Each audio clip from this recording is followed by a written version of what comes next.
Okay, so the top brass is meeting, super serious faces all around after that plane went down. It's a full room packed with officers, all focused on figuring out what happened to it. This commander, he's laying it out. They've asked ally nations for help finding the plane and whoever took it down. He says they're gathering resources, but stresses they need solid intel before making any rash decisions. Our boy's commander is emphasizing patience, saying accurate information is key in a situation like this. Major King gets put on the spot, asked if he has anything to add to the briefing. He drops a bomb. Chairman Sin contacted them directly about the situation, which is kinda sus. The commander acknowledges they've already heard from Sin, and the tension in the room is thick. They've got some leads based on the current data, but things are still really sensitive and uncertain. But honestly, it feels like everyone's walking on eggshells, waiting for the other shoe to drop. So while the military is strategizing, someone else is already moving. A mysterious figure with a gun is heading towards the plane. This dude is serious, totally focused, and clearly doesn't mess around with anyone. Inside the plane, passengers are freaking out, covering their faces. It's straight up chaos. But it gets worse because there's another passenger chilling in the front row, looking way too calm for the situation. He's got a floral shirt and a drink, but the look on his face, pure menace, bro. Our boy Ijin is observing everything, and he's realizing this isn't some random hijacking, it's something way bigger.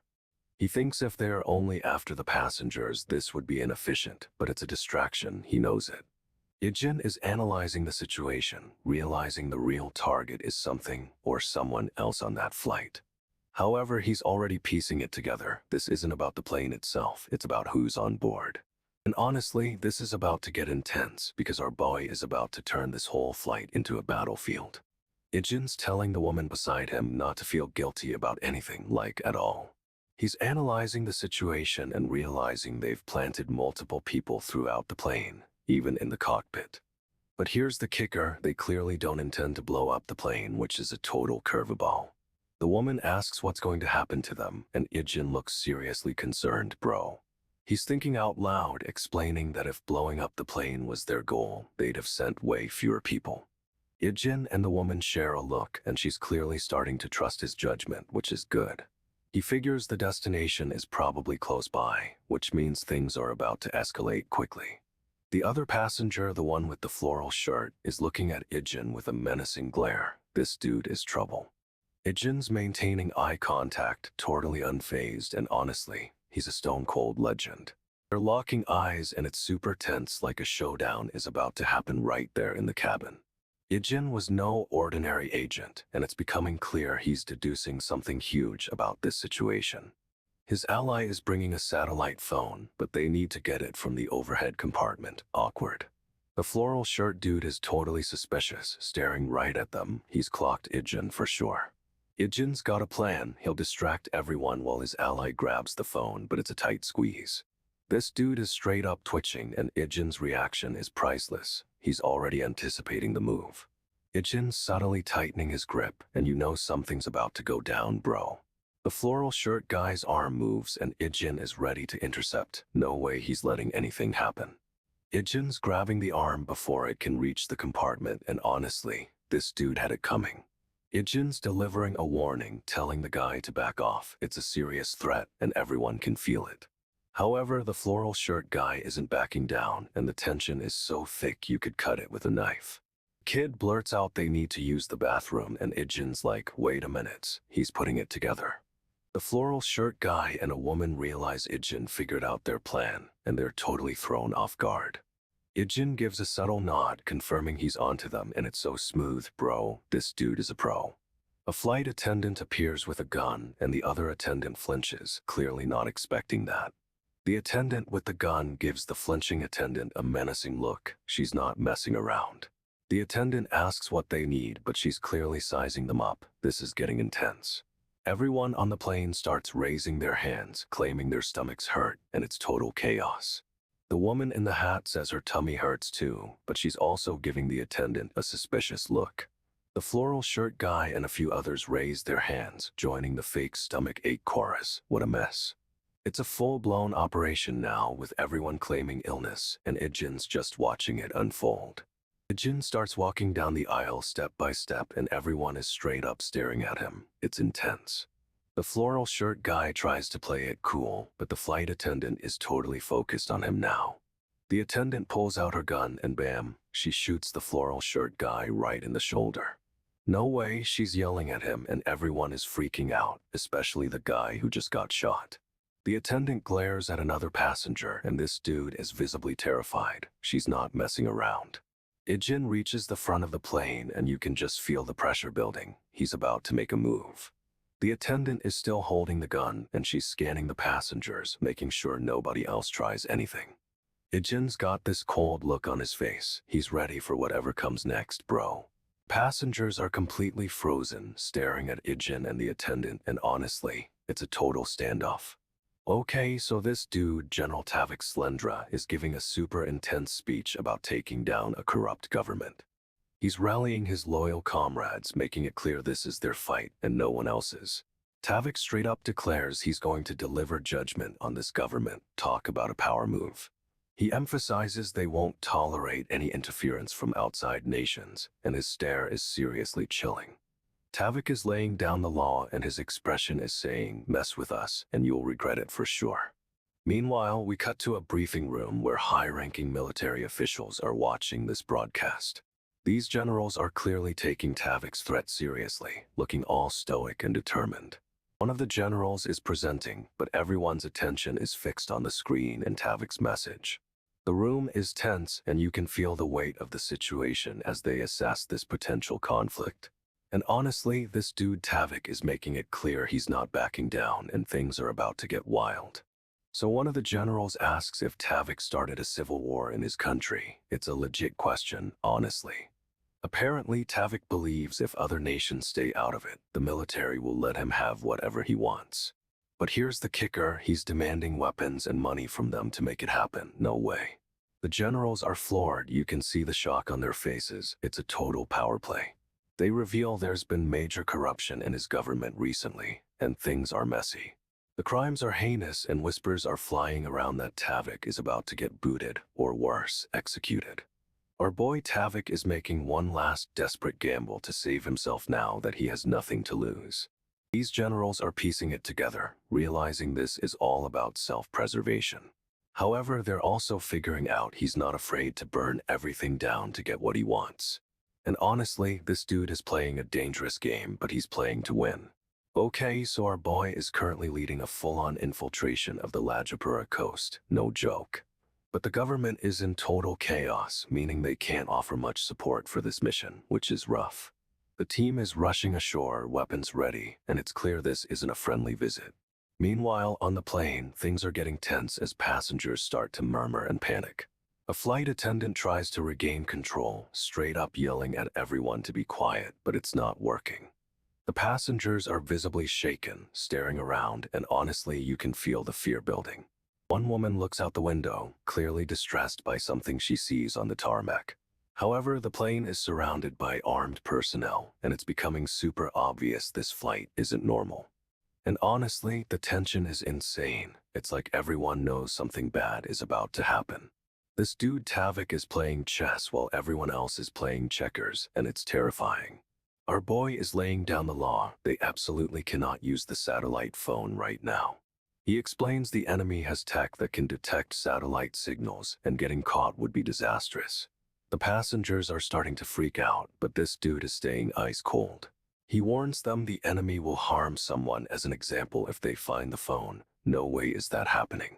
Suddenly, someone bumps into our boy, and it's clear things are about to escalate. He whirls around, ready for a fight, and honestly, this dude is a predator in civilian clothes. The guy who bumped into him tries to play it off, but his nervous energy is screaming guilty. Our boy subtly checks the man's hands, looking for anything hidden, and it's intense. Then the man's hand starts twitching, revealing he's hiding something under his coat. And just like that, our boy takes action, grabbing the man's wrist before he can react, straight up savage. Okay, so they figure out they've got about 20 hours before whatever deal went down takes effect. But the guy with the twitching hands straight up tries to make a run for it. No way is he waiting around. Our boy reacts instantly, tackling the guy and sending him flying into other passengers. It's chaos. He's pinning the guy down and everyone on the plane is losing it, blinking and trying to figure out what's happening. The guy's screaming about a bomb, but our boy isn't even fazed. This dude is ice cold under pressure. He rips open the man's coat, revealing a wire and a detonator. Talk about a close call. But then another passenger jolts awake, realizing what's going on and trying to grab the detonator himself. Our boy anticipates it though and disarms the second guy with lightning speed. He's a machine. Plane starts shaking violently and everyone's panicking, but it's just turbulence. However, the pilot announces they're beginning their descent, they're landing, and things are about to go down. Okay, so the blonde dude is saying officials back in Korea should have pinpointed their location by now, and soldiers might be coming. He adds that with all the waiting, their guards are definitely down. Sounds like a plan is brewing. But just as the plane starts to lift, someone scoffs, talk about bad timing and even worse vibes. Our boy immediately starts walking forward, stepping into the aisle with a purpose. He's not about to let anyone ruin things. He keeps moving, stepping past rows of passengers, and it's clear he's heading straight for whoever made that face. And there's the guy looking all smug with a weapon hidden under his coat. This dude is asking for trouble. Our boy is right in his face now, and honestly, this dude had it coming. He's about to regret everything. Tension is insane, and you just know something big is about to happen. This is gonna be epic. Okay, so our boy arrives at the airport, and things immediately feel off. Creaky noises and a weird vibe. He's walking up the plane stairs, but the security detail is already on high alert. Something's brewing. This dude starts moving through the plane, checking every room, and it's super tense. He's expecting trouble. He reaches a door, hesitates for a beat, then throws it open, ready for a fight. But it's a trap. A guard swings at him, and our boy just casually deflects the blow, no sweat. He retaliates with a straight-up knockout punch, and honestly, this guard had it coming. Another guard tries to intervene, but our boy is too fast, dodging and weaving like a pro. Delivers another devastating blow, sending the second guard crashing down. It's brutal. The third guard goes down, and the scene ends with a thud. This dude is a one-man army. Seriously, this guy is a menace, and the security team doesn't even stand a chance.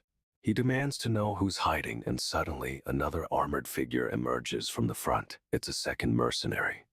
We get a close-up of a third guy looking scared and tearful. Apparently, he's the one who sent the distress signal. The second mercenary confronts the tearful guy, and our boy is right there, watching the whole thing unfold. The second mercenary identifies himself as O18, and the tearful guy confirms it's him. Things are getting real. The second mercenary pulls down his mask, revealing his face, and it's someone familiar. No way. Back in the hallway, the tearful guy asks what's happening outside, but he's met with silence. Super sus. He glances over, and the silver-haired guy is giving him a cold, unreadable stare. This dude is definitely planning something. We cut to a sniper in the brush, zeroed in on the silver-haired guy through a scope. Big trouble is brewing. The crosshairs are locked on, and the sniper takes a shot. The computer calculates windage and distance. A beep rings out as the shot is fired, and everything goes silent. This is about to get explosive. Okay, so our boy confirms the order. Copy that. And then we cut to a scene of absolute carnage. A guy is down, and it's not pretty. But the silver-haired dude just stands there, cool as a cucumber, and says copy that again. The intel comes in. General Slendra is leading a battle elsewhere, leaving only 1 hour to deal with this mess. They're asking how the enemy expects to get all these weapons so quickly, and honestly, it's a valid question. One of the soldiers thinks it's an absurd demand, and they're right, this feels like a trap. But another soldier points out they know the enemy is desperate, even saying he's beyond help. They realize the enemy knows they can't supply the weapons, which is seriously messed up. The soldiers are starting to think this guy is backed into a corner and will do anything. It's getting intense. They're convinced he's desperate and maybe even beyond saving. This dude is in a world of trouble. And that's where we leave it, a bleak outlook and a whole lot of unanswered questions. The higher-ups are still debating what to do, but honestly, it feels like they're wasting time. Someone in command is clenching their fist. They're clearly stressed about what Ijin is up to. Then, out of nowhere, someone shouts about Ijin. They're really starting to freak out over there. One of the generals looks completely shocked. His face is turning red. No way. They demand a report from Ijin, asking how things are going, with the clock ticking down to just 34 minutes. Ijin straight up says all the hostages are safe, and they've subdued the enemies and taken control of communications. The room erupts in disbelief. It's like they didn't expect him to actually succeed so quickly. One of the commanders is yelling wait, clearly suspicious, and his face is bright red with anger. And honestly, this dude had it coming. Ijin is a force of nature, and they should have known better. They're questioning everything. Ijin is too good at this, and they're starting to realize it. The general is laying down the law. Even if they meet the bad guys' demands, they plan to kill everyone anyway. The room is dead silent, everyone processing that information. No one expected this level of coldness. One of the officers nervously adjusts his tablet, while another just stares blankly. They're clearly shaken. The commander orders them to keep the hostages safe and bring them home. It's a simple order, but feels impossible. We cut to Ijin and his team moving out in the rain. They look like total pros, ready for anything. Ijin's focused, his face grim under the brim of his hat. You can tell he's not messing around. Back in the command center, the officers are still looking grim. The weight of the situation is crushing them. They're reviewing the intel, trying to make sense of everything, but honestly, it feels like they're already defeated. Close-up on the general's face shows just how stressed he is. This dude is carrying a lot on his shoulders. Our boy is a one-man army, and these guys are starting to realize it, but it might be too late. The commander explains Ijin's past missions are top secret, but he's willing to share something. He's vouching for this kid. One officer questions if Ijin is just a high school student bodyguard, but the commander shuts that down fast. Apparently, Ijin's skills are legendary. The commander admits the missions with Ijin are classified, so he can't spill everything, but he hints at just how capable our boy is. Suddenly, a figure descends the stairs. It's Ijin, and he looks totally unfazed, like this is just another Tuesday. He starts walking down the stairs, calm and collected, while a guard follows closely behind. This dude is a pro. Ijin casually walks past a vehicle, still adjusting his clothes, and it's clear he's in control. He's not letting anyone see him sweat. Another guard follows Ijin, but he's keeping his distance, clearly respecting the space of this absolute unit. Ijin's got his hands raised, maybe surrendering, maybe sizing up the situation, but whatever he's doing, it's intimidating. Okay, so the plane just gets rocked by something, gunfire maybe, and everyone starts freaking out straight up. People are losing it, yelling about war, but our boy Ijin remains totally calm, which is kinda terrifying. Someone tries to lift the window shade, but Ijin stops them, telling everyone to stay put and not look outside.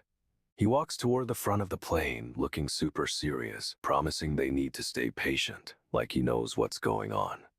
Ijin heads into what looks like the cockpit, leaving everyone on the plane in a tense silence. Honestly, he's just standing there looking stoic, but you can tell he's analyzing the situation, planning his next move.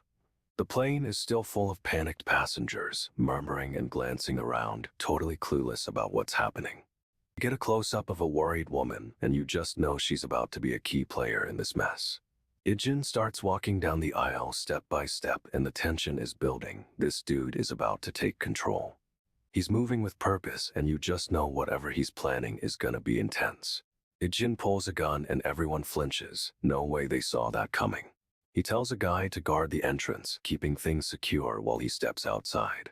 Ijin instructs him to remember his training, which honestly sounds ominous. He's heading out, and a woman and another guy are totally freaking out. Ijin calmly explains he's going outside right now and needs the entrance guarded. The guy nods, saying got it, but his face shows he's seriously rattled. Ijin's hand tightens on the gun, and you just know something is about to go down. He steps into the darkness, and the light catches the gun, super dramatic. Inside, the woman and guy are still shaken, clearly expecting the worst.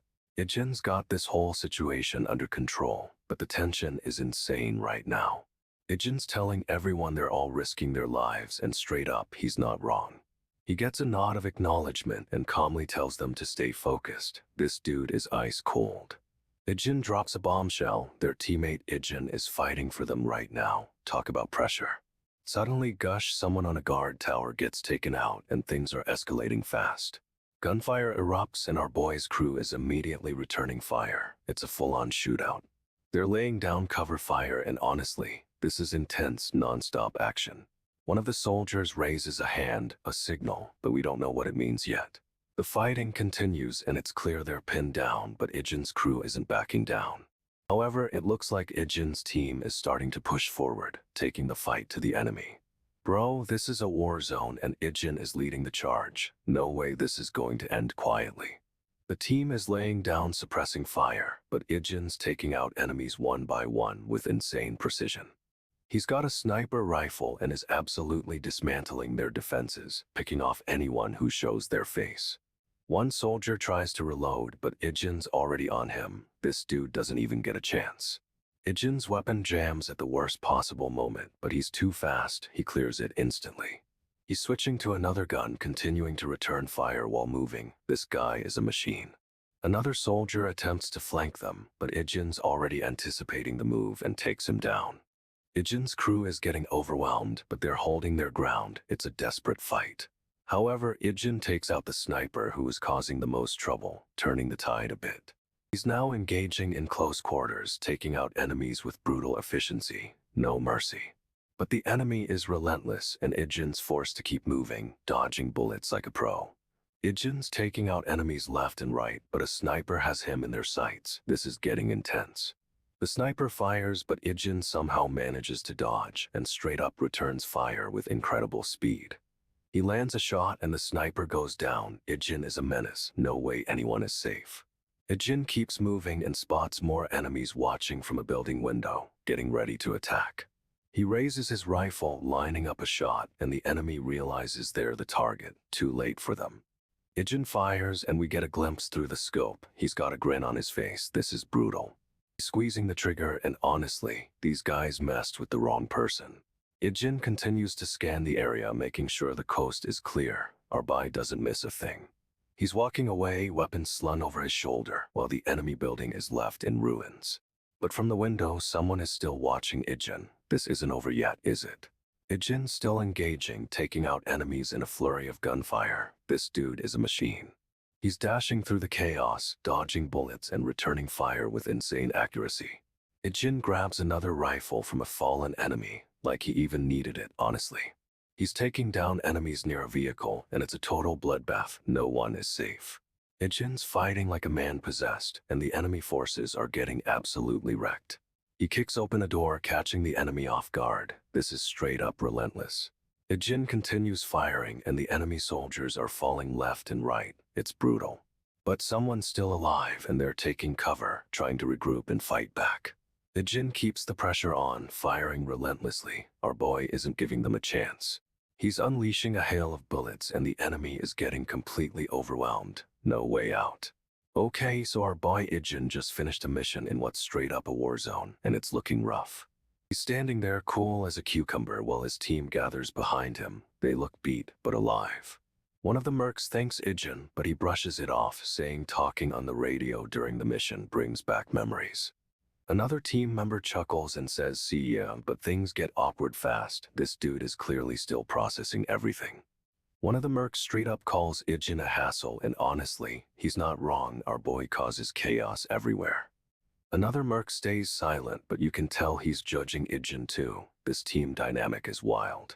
They're all geared up looking like serious soldiers, but Ijin is just in a jacket and tee. The contrast is intense. Ijin gives a slight nod, and you know he's already thinking about the next mission, the next challenge, no matter what. But the scene is intense. The background is literally on fire, and it feels like everything is about to go down again. Ijin's face is stone cold. Bro, he's back in civilian clothes, but he's still a weapon, and everyone knows it. So Ijin's old team shows up, looking like they just walked out of a war movie. It's intense. Someone asks if these guys are Ijin's old comrades, and he confirms, straight up, these are his people. They want to know how the team got back up so fast, and Ijin explains he called them via satellite phone. One of the soldiers notes how quickly they arrived, figuring they rushed over immediately, no hesitation. Ijin just stares off into the distance, lost in thought, and honestly, it's kinda creepy. The scene pans out, showing the sheer destruction. Buildings are wrecked, everything is ablaze. They're surveying the damage, and it's clear this mission was a total disaster, but Ijin looks unfazed. Ijin's just standing there, a lone figure amidst the chaos, and you can feel the weight of everything he's been through. The soldier comments on how quickly they arrived, but Ijin's clearly not focused on that. He's miles away. Ijin's face is all brooding intensity, and you know this isn't over. There's more to come for sure. Okay, so Ijin's grandpa and a woman who looks super serious are standing together. They're clearly up to something. The woman grabs Ijin in a hug, but he's tense as heck. Something's definitely off with this whole scene. Grandpa's face is all intense and worried, and he's looking right at someone off-panel. No way this is a friendly visit. It's Ijin's uncle, and he looks pissed, like about to explode angry, and he's staring straight at Ijin.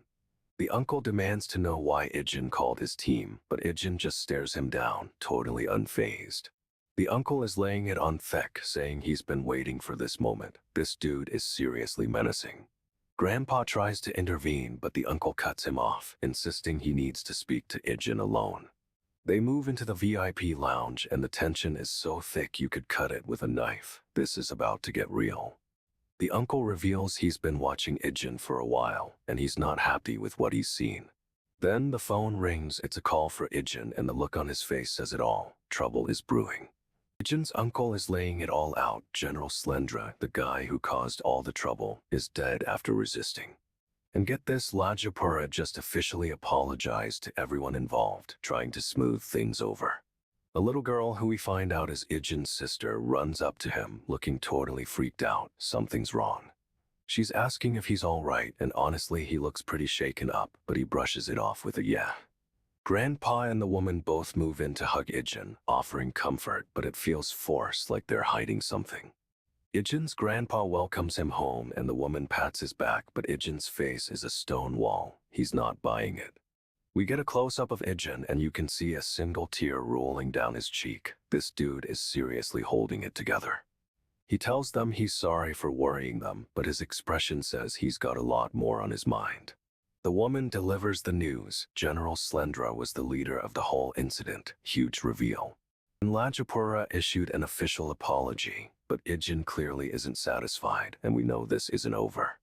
Ijin's thanking this dude Ijin for taking out the enemies and saving the hostages. It sounds like it was a close call.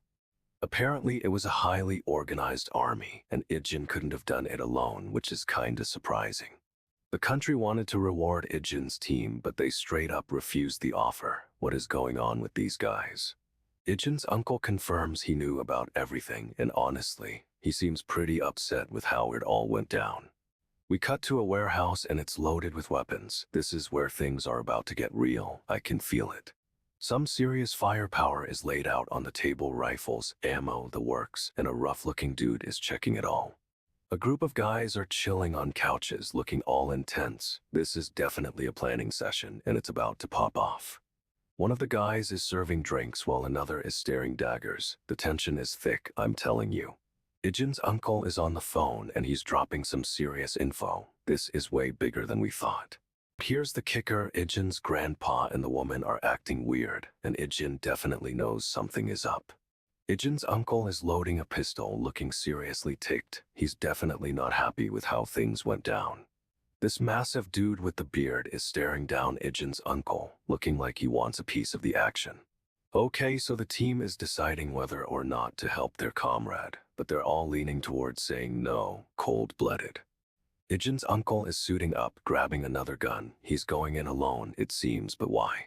He's checking the weapons, making sure everything is locked and loaded. This dude is prepped for war. Ijin is looking out at this abandoned, overgrown building. It's giving major creepy vibes, and he's heading right for it. Our boy is standing guard, looking intense. Whatever's happening inside that building, he's ready to face it. Okay, so things are tense. This woman is spilling all the tea about how everyone was totally manipulated. She remembers how they all started relying on this one guy, and honestly, it sounds like a bad idea from the jump. The more time passes, the more her team trusts him, but she's starting to question everything, and she's clenching her jaw about it. Flashback time, we see the team in action, looking all tactical in the field, but she's thinking, trust someone, as if. She's really spiraling, remembering how easily they fell for his charm, and it's clearly eating her up inside. Then it hits her: even after they were onto him, he didn't actually kill any of them, which is weird. She's straight up calling it ironic, and you can see the gears turning in her head like she's piecing something huge together.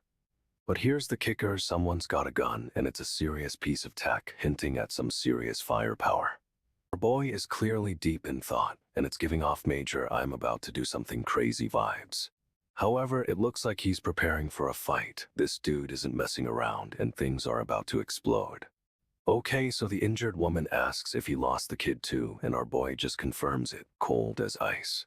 Suddenly, a voice cuts in, and it's the mastermind, sounding relieved. No way. He's glad they don't have to go after 001 for now, and honestly, that's a super creepy flex. Then boom, a massive explosion rocks the forest, and everyone jumps, totally caught off guard. This dude's pulling out all the stops, checking on the injured woman with a gun in hand, seriously intense. He's looking at the woman and she's seeing tears streaming down his face, which is a lot. But wait, she reveals the rest of their team was actually happy to get hurt, wanting to avoid chasing 001. She's got a full-on flashback, and it's clear she's starting to understand the bigger picture. And honestly, this whole situation is messed up, and she's realizing it way too late. Our boy is straight up staring into the distance, looking determined like he's ready for whatever comes next. He's laying it all out there, telling the woman everything he did was for her, talk about a confession. This dude's face is intense, and he's dropping hints about 001 being the reason for everything. The woman's face is changing, she's starting to realize the truth, and it's hitting her hard. Suddenly, she's sprinting away, and our boy is right behind her. It's a full-on chase. He's gaining on her fast, but then another operative jumps in, weapon drawn, and things get messy. This operative is straight up opening fire, and the woman is caught in the crossfire. No way. Our boy dives to shield her, but the bullets keep coming, and it's absolute chaos. Then boom, a massive explosion sends everyone flying, and the whole area is engulfed in flames. He's dodging debris, trying to protect the woman, and honestly, this dude is a machine. But the blast reveals another shooter aiming right at them. This is getting out of control. Our boy is unloading on those operatives, bullets flying everywhere. It's a straight-up gunfight. He's firing back at the shooter, targeting them, a perfect shot right through the chest. This dude is unreal. He's got one operative down, but another one jumps in, and now it's a 2-on-1. Things are heating up. The woman's trying to get away, scrambling for cover, but she's clearly injured and struggling to move. She collapses near some shipping containers, and honestly, it looks grim for her right now. Her face is bruised and bloody, but she's still trying to warn him about something. What's she saying? Our boy ignores her warning and keeps fighting, taking down another operative with a brutal takedown. But then another shooter pops up and they're unloading a full auto. This is a total ambush. He dives to shield the woman again, taking the brunt of the gunfire. Talk about a selfless move. However, the woman's eyes widen, realizing this whole thing was a setup, and she looks absolutely horrified. He slams the operative into a wall, no hesitation, straight up brutal, but the woman realizes this was all a test. She's apologizing, saying she didn't want him to see that side of her, but he just brushes it off. One of the soldiers responds, saying, "Not at all, boss," and it's clear she's in charge here. But she's not done apologizing, explaining she didn't mean for anyone to witness that fight. She's rattled. She's smiling, but it's a weird, unsettling grin, like she's hiding something big, and honestly, it's creepy. She admits she's sorry too, but her eyes are cold, and that smile is getting wider. Something's definitely off. The soldier is standing guard, weapon at the ready, while she explains everything. This is intense. She explains she wanted to test his combat skills, seeing if he'd hesitate to protect her. Talk about a setup. However, she reveals she was checking if he'd protect her, even if it meant exposing himself. She's playing a dangerous game. She says he passed the test with flying colors, but her expression is chilling. Bro, this is not a good sign. Our boy is cleaning up, straight up mowing down the remaining operatives after the test. No remorse. The woman watches, seemingly unfazed, while another soldier gets shot. Talk about cold. This dude tries to take her down, but our mercenary is already on it, disarming him in a flash. He absolutely obliterates the soldier. It's brutal, but honestly, this guy had it coming. He finishes off the last operative, leaving a scene of total carnage. It's a bloodbath, no joke. He stands amongst the bodies, surveying the scene, and the woman's smile. It's genuinely terrifying. Okay, so our boy Ijin is back home, and his grandpa is grilling him about what happened recently. Grandpa thinks Ijin's old mercenary buddies helped him escape that mess and wants to show his gratitude. Ijin brushes it off, saying he already thanked them, but Grandpa insists on doing something himself. Grandpa's planning a dinner to thank Ijin's friends, and honestly, Ijin looks super uncomfortable with all the attention. He tries to explain he handled everything, but Grandpa is determined to express his thanks no matter what. Ijin just sighs and gives a small O. He knows arguing is pointless when Grandpa gets like this. This dude is straight up radiating annoyance, but he's trying to be respectful to his grandpa. We get a close-up of Ijin's face, and you can see he's definitely hiding something, bro. Grandpa's still rambling about gratitude, and Ijin is clearly tuning him out at this point. But something tells me this dinner won't be as cozy as Grandpa thinks, and there's more to this story. Ijin's phone rings mid-annoyance, and it's an unknown number, super sus, right? He answers and it's his grandpa, but Ijin's expression instantly shifts to stone cold. He's trying to act normal, but his eyes are practically screaming danger, bro. Grandpa starts talking, completely oblivious to whatever Ijin is sensing, and it's getting intense. Ijin's face is contorting like he's fighting something internal, and a drop of blood runs down his face. No way. He's squeezing the phone so hard his knuckles are white, but still trying to respond calmly. But then his eyes narrow and he's clearly locking onto something or someone off-screen. He mutters a confused hello, but his entire body is tense like he's ready to fight. He's looking around frantically trying to pinpoint the threat, and honestly, this is getting scary. He's trying to play it cool, but you can tell this call just threw our body into full alert mode. Grandpa's still laying on the praise, saying Ijin's return is all thanks to our boy's help. Ijin's trying to respond, but he's clearly distracted. He stammers and it's super unsettling. He manages to say it's Finn, but his eyes are scanning the room like he's tracking multiple threats. Grandpa keeps thanking him, saying Ijin's actions ensured everyone safely returned home. It's a lot. Ijin's face is a mask, but you can see the tension building, and drops of blood are literally running from his head. He promises to wait, but his eyes there completely dead serious and a little terrifying. Suddenly, we see who he's looking at. It's the guys from the fight, staring right back at Ijin. They're all beat up, but they're staring with this intense, creepy energy. This isn't good. One of them grunts something and the other just replies with a weak "sure." Super awkward. Ijin's still on the phone, but his gaze is fixed on these guys, and honestly, he looks ready to unleash. Ijin's grandfather is on the phone, and our boy is trying to figure out what's up. But then one of the guys from the fight blurts out, "Is OOI dead?" No way. This dude straight up loses it, screaming, and everyone around him is totally shocked. We see the extent of the damage. This guy's back is covered in cuts and bruises. It's intense. The crew's all gathered, looking menacing, and you can feel the tension building. Ijin's still on the phone, cool as a cucumber, telling his grandpa he'll come over for dinner. But the guys exchange glances, and they clearly aren't buying it. Something's brewing. They're all staring at Ijin, and honestly, it's super creepy. They're plotting something. The leader of the group sighs like he's resigned to something and says they have no choice. Crosses his arms, looking determined, and it's clear they are about to make a move. Ijin's grandpa is apparently craving home-cooked food and wants Ijin to go shopping with him. So sweet.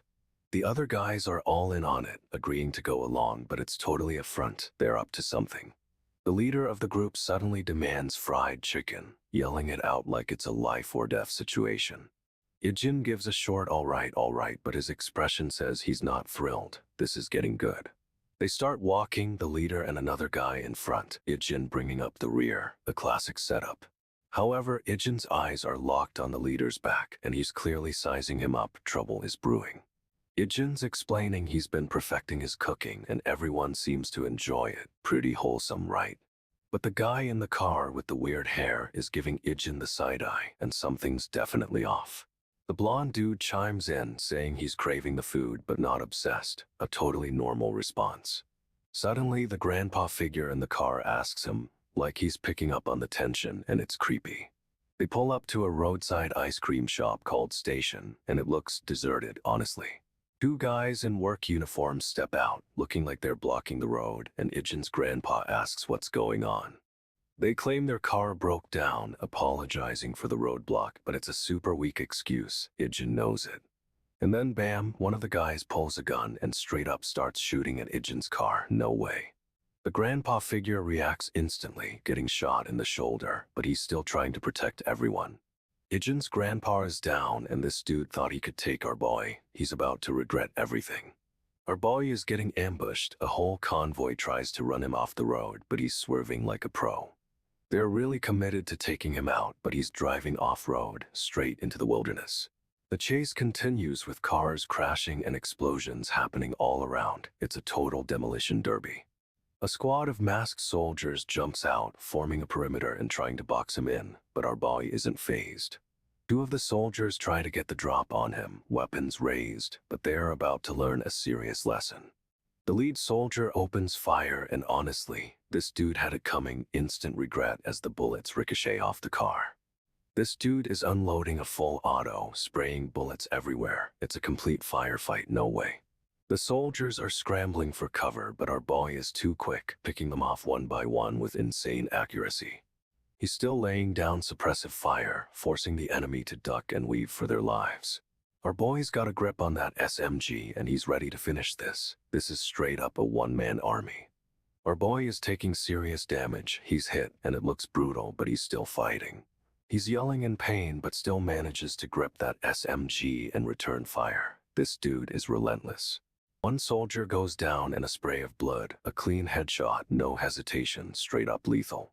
The remaining soldiers are desperately trying to flank him, but our boy anticipates the move. He's spinning, firing from the hip, taking out another enemy before they even react. It's a whirlwind of bullets. More soldiers are falling, riddled with bullets. This is a complete massacre, honestly. He's unleashing a torrent of fire, cutting down anyone who gets in his sights. They didn't know what they signed up for. The gunfire is deafening, the landscape is torn up, and the remaining enemies are scattering for cover. He's still mowing them down one after another. It's a total demolition of the enemy squad. Another soldier goes down, headshot, and it's clear this fight is almost over. Our boy is a machine. He's collapsing, covered in blood, but still manages to mutter 008. What does that even mean? He apologizes, straight up says sorry while blood streams down his face. This dude is messed up. Someone else survived. They claim they were asleep, and their nap went on a bit too long, seriously. Another soldier chimes in, saying they were asleep too. It's like everyone was knocked out cold. Our boy's still bleeding, but he's already ordering everyone to get out of there. No time for first aid, apparently. They've reached what's left of this mansion. It's totally wrecked, looks like a war zone out there. Inside, the remaining team is chilling, drinking beer like nothing happened. Talk about a messed up vibe. One of the soldiers says Jake and Grandin are down, but this dude scoffs, calling them weaklings.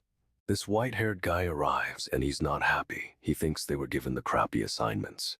Someone asks if they're being delegated the leftovers, and honestly, it sounds exactly like that.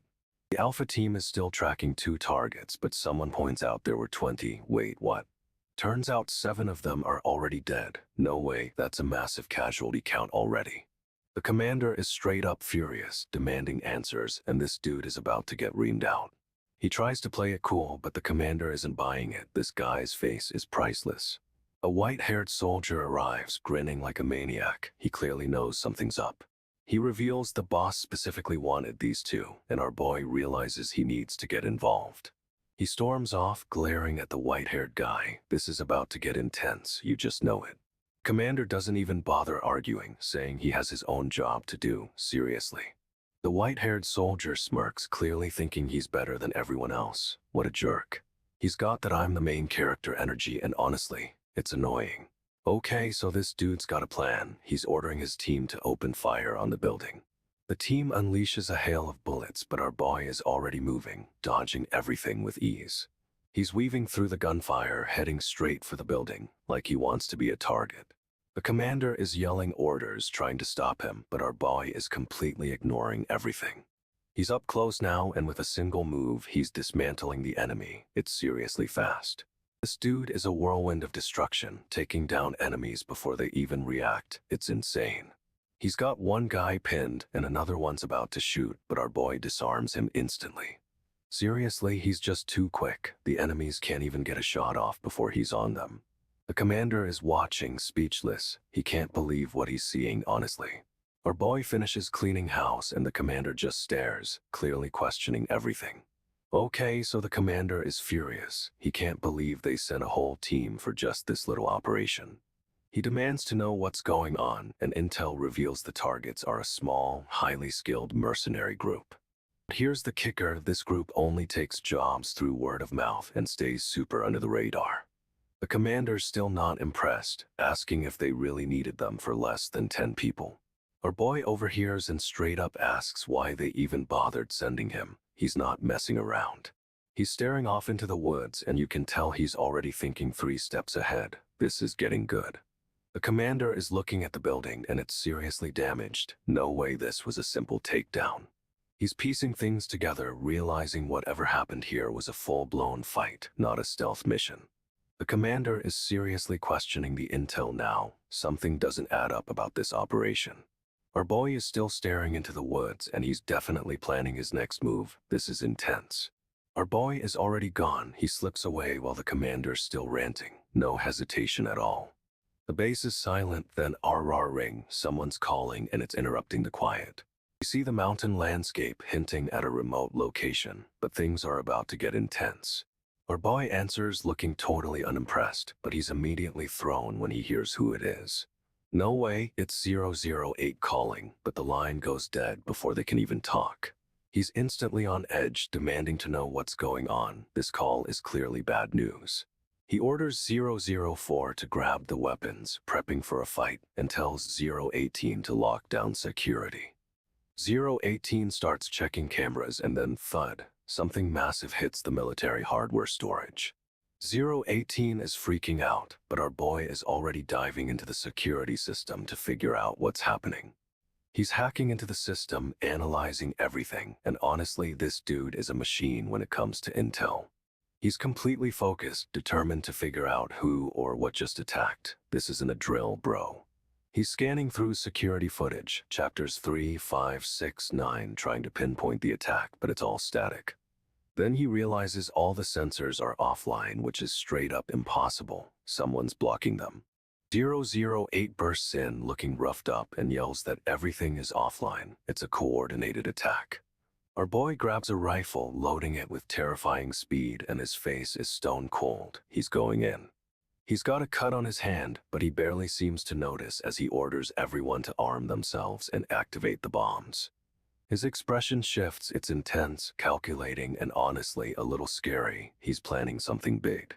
He's staring out at something, and it's clear he knows exactly who's behind this. This isn't a surprise attack.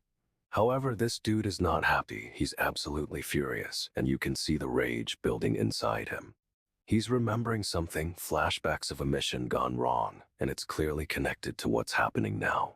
The title card hits Teenage Mercenary 248, and then everything goes white. This is about to explode.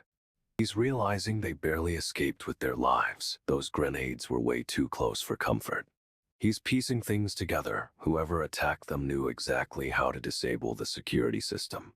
This dude is furious and orders 004 to attack the enemy from the left. He's not messing around. And then all hell breaks loose. Bullets are flying, explosions are going off. It's a full-on firefight. He's laying down suppressive fire, taking out enemies left and right. Our boy is a one-man army. He shouts for 018 to find 008 and 016, but then something's wrong. He realizes they're missing. He's shocked. 008 and 016 have been ambushed, and it's a serious problem. He's assessing the situation, and it's clear the enemy is prepared. They're not lacking firepower at all. But honestly, he's not even worried. This dude is a cold-blooded mercenary, and he thrives in chaos. He's locked in, focused, and ready to take down whoever is behind this. The hunt is on. He's demanding fried chicken from whoever's about to try and kill him. This dude is unhinged. I love it. The enemy responds with a shout, and our boy just agrees to make it happen. What is going on? 2 soldiers rush forward, but he's already got a plan. He's telling them to hurry and find the others. He's clenching his fist, realizing 008 couldn't even make contact. These guys are seriously dangerous, no way. He's giving the order to move out, and then it's a full sprint through a burning forest. It's intense. The building is engulfed in flames, collapsing around them, but he's still pushing forward, straight up fearless. He blasts a chunk out of the crumbling structure. It's a complete demolition, and he doesn't even flinch. He's running through the wreckage, dodging debris, and it's a chaotic mess, but he's still moving fast. He's focused, eyes narrowed, a determined look on his face. Our boy is locked in and ready for war. He's closing in, and honestly, you can feel the rage radiating off this dude. The enemy is about to regret everything. He's unloading on the enemy, laser beams flying. It's a total massacre, and he's not slowing down. He's ripping through them, but they're still coming. It's a relentless onslaught, and this dude is a machine. One enemy manages to get a shot off, blasting a hole through his shoulder. Ouch, but our boy barely reacts. He spins, retaliates, and straight up explodes the enemy's head. No mercy, no hesitation, just pure carnage. He's reeling, wounded, and collapsing, but he's already mounting his bike, refusing to go down. He fires up the engine and peels out, leaving a trail of destruction. This dude is making a daring escape. He's tearing through the forest, dodging trees and debris. It's a high-speed chase, and the stakes are high. Two more enemies appear, opening fire, but he's weaving through the chaos. He's a ghost on a motorbike. He's dodging bullets, pushing the bike to its limits. No way they're going to catch him. He's too fast. He's leaving them in the dust, disappearing into the smoke. This dude is a legend, I swear. Two of their squad are down, one enemy eliminated. It's a rough exchange, but they are regrouping. The squad leader barks orders to follow the remaining enemies, pushing them forward despite the losses. Suddenly, a figure appears out of nowhere, and honestly, he's moving way too fast to be human. He's closing in on the enemy, a blur of speed and violence. The enemy barely has time to react. He unleashes a flurry of attacks, lasers cutting through the air. This dude is a whirlwind of destruction. The enemy tries to defend, but it's useless. Our boy is too skilled, too relentless, too everything. He's dismantling the enemy, disarming and incapacitating. It's a brutal display of combat prowess. The enemy is stunned, questioning what just happened, but he doesn't get a chance to process it. Our boy delivers a final, decisive blow. It's over quickly, efficiently, and brutally. He's left standing over the fallen enemy, a cold, determined look on his face, straight up terrifying. He's already moving on to the next enemy, completely ignoring the one he just took down. No time to waste. But this new guy is fast, actually managing to block some of our boy's attacks, which is surprising. This dude, Juwon, is straight up wrecked, covered in blood and looking totally shell-shocked after the last fight. He's questioning what his enemy is even trying to say, like, what's the point of all this? But the guy doesn't answer. Instead, he's clutching his side and clearly bleeding out bad. Juwon wants to leave him, thinks it's over, but the injured man yells at him to just walk away. He tries to ignore the plea, thinking he's done enough, but the other guy grabs his arm. And honestly, this dude had it coming. Juwon's face is pure fury as he demands the man put his energy into surviving. However, the injured man is still going on about Juwon abandoning him, totally refusing to give up. Juwon is trying to pull away, but the grip is strong, and the man's desperation is kinda unsettling. The injured man tries to hand Juwon something, looks like a phone, but he's struggling to even hold it. Our boy is clearly conflicted, but it seems like this phone is important, and the situation is about to get even more intense. Someone's warning Juwon he's almost out of bullets, which is not ideal to say the least. Juwon's enemy is losing it, eyes wild, and he's clearly seeing something Juwon isn't. No way, the guy is trying to hand Juwon a phone, but it's a struggle, and he's going down. He collapses, and Juwon's just there, stunned, trying to process what just happened. Juwon's face is a mess, full of shock, and he's questioning if he really just lost. But it's not over. Someone shouts enough, and two figures step forward, looking intense. They are ordering him to stop, and Juwon looks totally confused about what's happening now. Juwon's clutching his own arm, clearly injured, and he's breathing hard, totally exhausted. He's staring at something or someone in the distance, a blurry figure reflected in his eye. Juwon is asking himself if he just lost, but it's a loaded question, and things are about to explode. The guys are whispering about Juwon, straight up saying he's lucky to be alive with his skills. One of them is furious, yelling that Juwon is hopeless in close combat and should be ashamed. A huge figure steps in, demanding to know why Juwon is losing to a kid. The pressure is insane. Juwon is visibly shaken, trembling, and covered in scrapes. This dude is hurting bad. They're mocking him, calling him pathetic as he turns away, but Juwon's got something brewing. Ju-won is lost in thought, and it's clear he's realizing something important. He states his strength isn't in hand-to-hand, it's in shooting. He's switching gears, and it's awesome. But then a flash of memory hits him. He's faster than anyone, and that's what matters. Ju-won is staring at something, his expression intense, and he looks like he's about to unleash hell. He's staring at the guy, and it's clear this isn't over, and this dude is about to get wrecked. Okay, so Ju-won is cornered, and this massive dude is grabbing him. Things are getting real. He's reaching for his gun, but the big guy is already all over him, and it's a struggle. Ju-won manages to get the gun up, aiming right at his comrade, but he hesitates. No way. He's questioning if he should betray his friend, but straight up refuses to leave him behind. The big guy is covered in blood, but he's still standing, looking at Ju-won with a serious expression. Ju-won declares this isn't betrayal, he's got principles, even in a life-or-death situation. He's sprinting now, dashing through the forest with the wounded comrade. Our boy is on a mission. Ju-won fires a shot, but it's a warning. He's not aiming to kill, just to cover their escape. But things are still tense, and the situation is far from over. This is insane. Ju-won's clearly injured, but he's pushing through. This dude is a machine, honestly. Ju-won's seizing weapons from the fallen enemies, but he's bleeding badly. This is a mess. He's declaring he can't stray too far from 008 because they'll be hunting for him, no doubt. Ju-won's sprinting through the forest trying to get 008 to safety, but enemies are closing in fast. Straight-up chaos erupts as enemies open fire, and Ju-won is dodging bullets like a pro. Insane. He returns fire blasting through the forest, but he's seriously wounded. This dude is taking damage.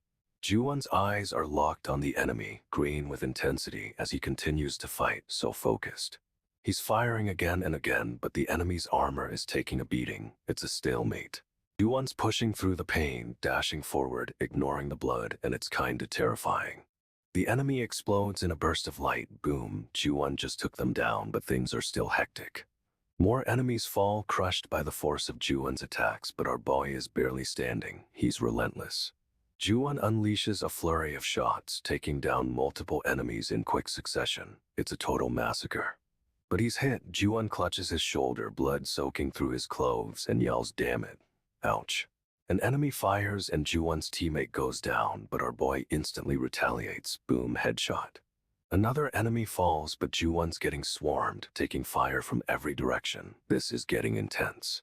He's dodging and weaving, returning fire, but he's clearly losing blood fast. No way he can keep this up. Ju-won throws a punch, connecting with an enemy's jaw, sending him flying. Straight up brutal. But another enemy attacks from behind, and Ju-won gets slashed across the face. That looks painful. He spins, delivering a devastating kick, but he's still bleeding everywhere. This dude is a tank. Ju-won grabs another enemy, using him as a shield while continuing to fire. Talk about resourceful. He's going hand to hand, and honestly, this enemy is about to get wrecked. Ju-won's a beast. Ju-won lands a brutal punch, sending the enemy flying. It's a knockout, but he's immediately swarmed again. An enemy raises his weapon, and Ju-won takes a bullet straight to the chest. No way, that looks bad. Ju-won retaliates with a burst of gunfire, taking down the shooter, but he's clearly losing the fight. This is rough. Okay, so our boy Ijin is straight up wrecked after the ambush, bleeding out on this mountainside. He's barely holding on, but he's already worried about his team back at the hideout, thinking they might be under attack too. Meanwhile, this other dude, Jinwoo, is chilling and devouring fried chicken, completely unfazed by the chaos. Jinwoo's casually talking about how everyone should have learned to cook from him, like it's a crucial survival skill right now. He's reminiscing about preparing them for a situation like this, which is kinda creepy considering what just happened. Ijin tries to get a hold of someone, but then we hear rustling. Something's definitely approaching him. Turns out there are more enemies descending the mountain, heading straight for our wounded hero. No way. Ijin's face is a mess, covered in blood and grime, but he's steeling himself for another fight. This dude doesn't quit. He's pushing himself to stand, determined to take on whoever is coming for him, even in his condition. But honestly, the look on his face says he's about to unleash some serious fury on these guys. Ijin's speeding away on the motorcycle, but a squad of soldiers is hot on their tail. Seriously. He reports 2 comrades are down, both dead, and the news gets worse. They've lost 4 agents total. The captain is furious, demanding to know how they lost so many men to just 2 targets. They spot the sound of the motorcycle and realize Ijin and Jinwoo are still escaping, but the captain is not letting them go. The captain orders his team to stop them no matter what it takes. This dude is ruthless, no way. They find one of the fallen agents, but he's seriously injured, having hidden himself while bleeding out. The captain is questioning what even happened and how they lost so many agents over 2 men. They hear the motorcycle again, confirming Ijin and Jinwoo are still heading their way, but they are determined to catch them. The captain gives the order they must make sure Ijin and Jinwoo can't escape, stop them at all costs. Honestly, this is about to get messy because that captain looks absolutely unhinged right now. Ijin's dodging bullets while speeding on the motorcycle, straight up a maniac on 2 wheels. He's weaving through the rough terrain, but the soldiers are gaining on him, and Jinwoo is wounded. They're firing relentlessly, and Ijin is taking hits on the motorcycle, but he won't slow down for anything. The captain is losing it, demanding they take Ijin down no matter the cost. This guy is obsessed. Ijin pushes the bike harder, scattering rocks and dirt, and the soldiers keep firing, determined to stop him. He's gaining distance, but Jinwoo is clearly in bad shape, and Ijin is risking everything to protect him.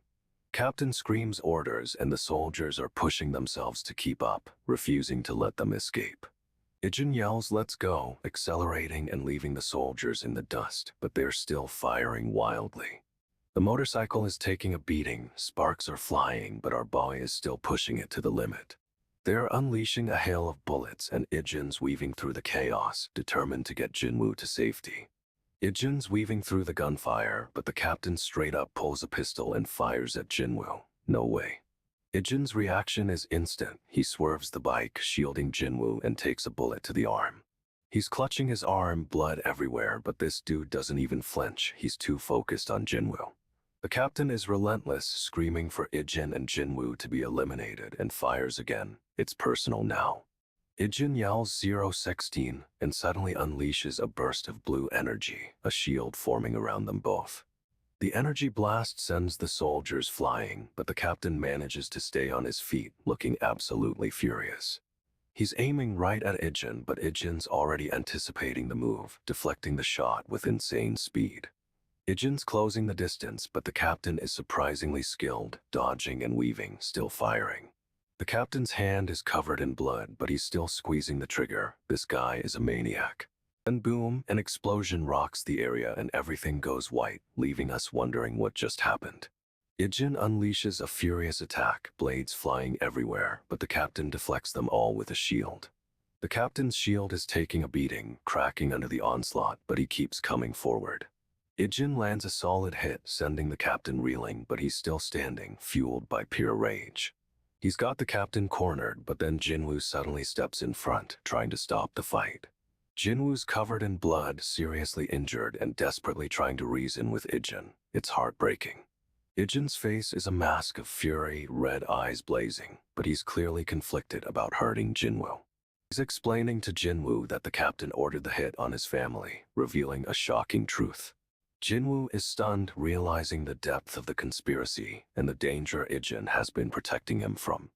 Ijin hops back on his motorcycle, ignoring his injuries, and speeds away, leaving Jinwoo behind. He's escaping, but Jinwoo calls out, questioning where he's going. Our boy is on a mission. Ijin's squad finds one of the mutated monsters. It's absolutely wrecked and covered in blood. The captain demands a report, stepping forward with his team, but something's off with his expression. He's clenching his jaw, staring intently at the scene, and Ijin realizes something is seriously wrong. Ijin explains he's been tracking the traces back to the very beginning, and now he understands everything. He tells the team these enemies are on a different level, and fighting alone will only weaken them. Ijin proposes they team up to avoid unnecessary losses, and the captain finally starts to listen. But wait, Ijin reveals he's actually on the opposite side of their location right now. He suggests they coordinate to catch the real bastards, and the captain's face is unreadable. Ijin's got a plan, and honestly it feels like a trap, but it might just work. Our boy Ijin is deep in the forest, exhausted after the fight, but he's still tracking someone. It's chapter 251, and the target is a blonde dude with a gun, clearly a serious threat. Ijin finds him and it's a brutal takedown. He's already got blood on his hands, no way around it. Suddenly, a whole squad of enemies opens fire and it's absolute chaos. Lasers are flying everywhere. This dude Ijin is dodging bullets like it's nothing, returning fire with incredible precision. Straight up a one-man army. Another enemy drops but more keep coming and Ijin is taking some damage. He's definitely feeling the pressure.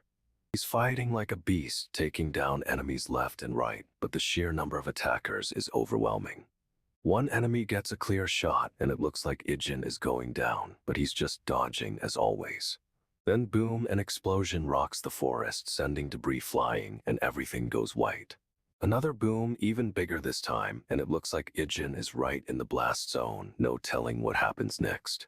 They're pinned down, can't get close because of a sniper, and they're starting to wonder what's taking Ijin so long. Ijin's reloading fast like he's done this a million times, click, and he's ready for round 2. And then boom, this blonde sniper gets absolutely blasted by Ijin. No hesitation, straight up lethal. The sniper hits the ground, but another enemy is already lining up a shot on Ijin, and honestly, he's too slow. Ijin dodges, spins, and fires, boom, taking out another enemy, but there are still so many of them. He's got that ice-cold stare, reloading again, focused on the next target. This dude is a machine. Another enemy goes down, but it looks like they've got Ijin surrounded. The pressure is insane. And then kaboom, a massive explosion rocks the forest, and Ijin is right in the middle of it. Ijin is thrown back by the blast, but he's still clenching his jaw, refusing to go down, seriously tough. He's battered, bruised, but still firing, and the look in his eyes says he's not finished yet, no way. Ijin's taking heavy fire, but he's rolling with it, dodging bullets like it's nothing, seriously impressive. He returns fire, taking down one enemy, but another one's already zeroed in on him, and it's a brutal spray.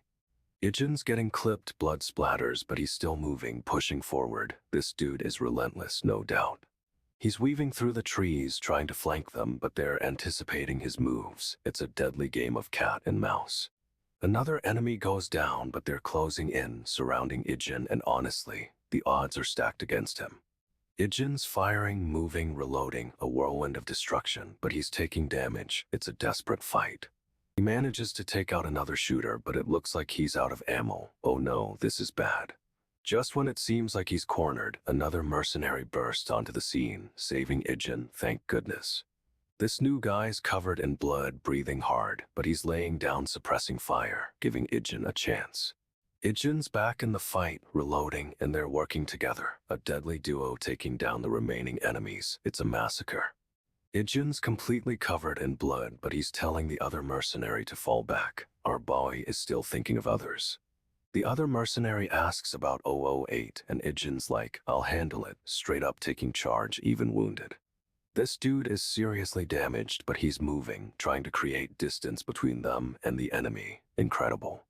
They get word a car is waiting down the road and they need to move fast. Every second counts right now.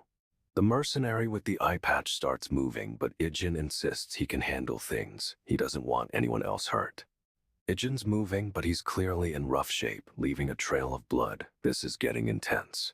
The other mercenary is watching him go, looking worried, but Ijin is determined. No way he's giving up now. Closer look at Ijin's face shows just how much he's pushing through the pain. This dude is a machine. He's seriously messed up, but he's still staring down the enemy, and honestly, he looks terrifying. The enemy is staring back, completely freaked out by Ijin's condition. They are about to regret everything. Ijin's sprinting, trying to lead the enemy into a trap, but the other mercenary is yelling at him to wait.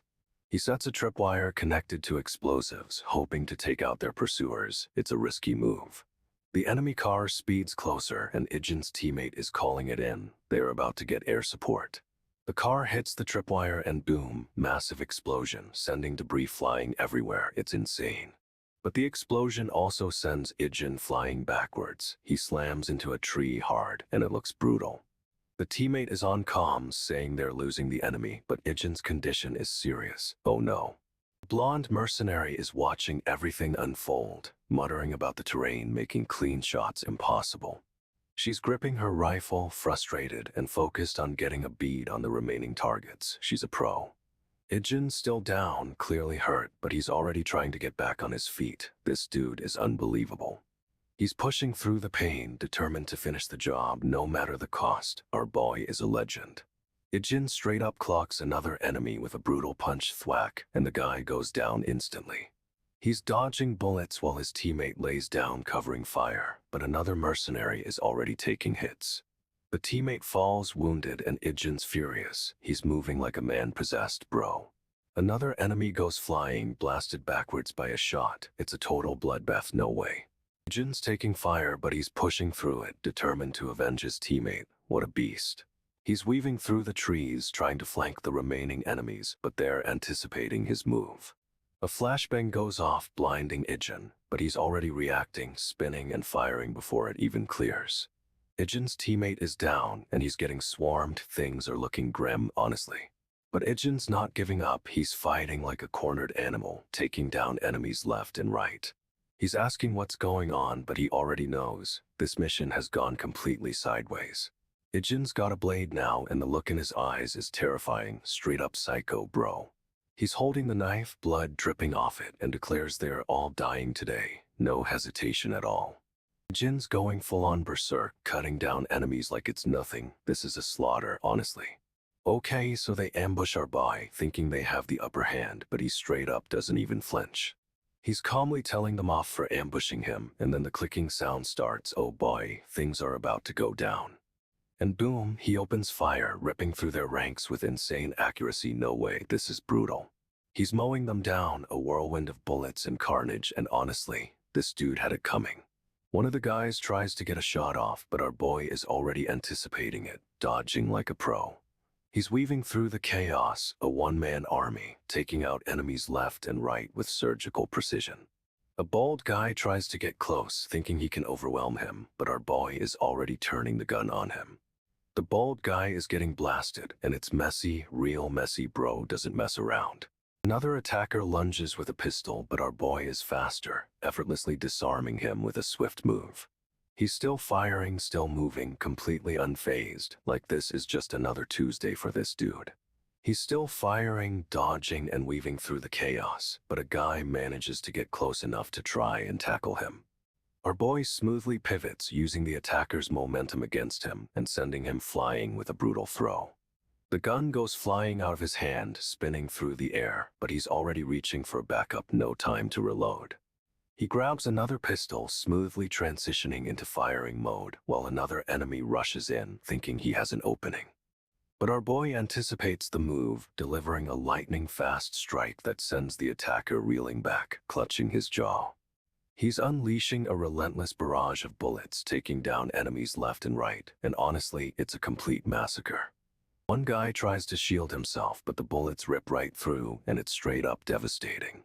Another attacker gets blasted, and the force of the impact sends him flying backwards, crashing into debris.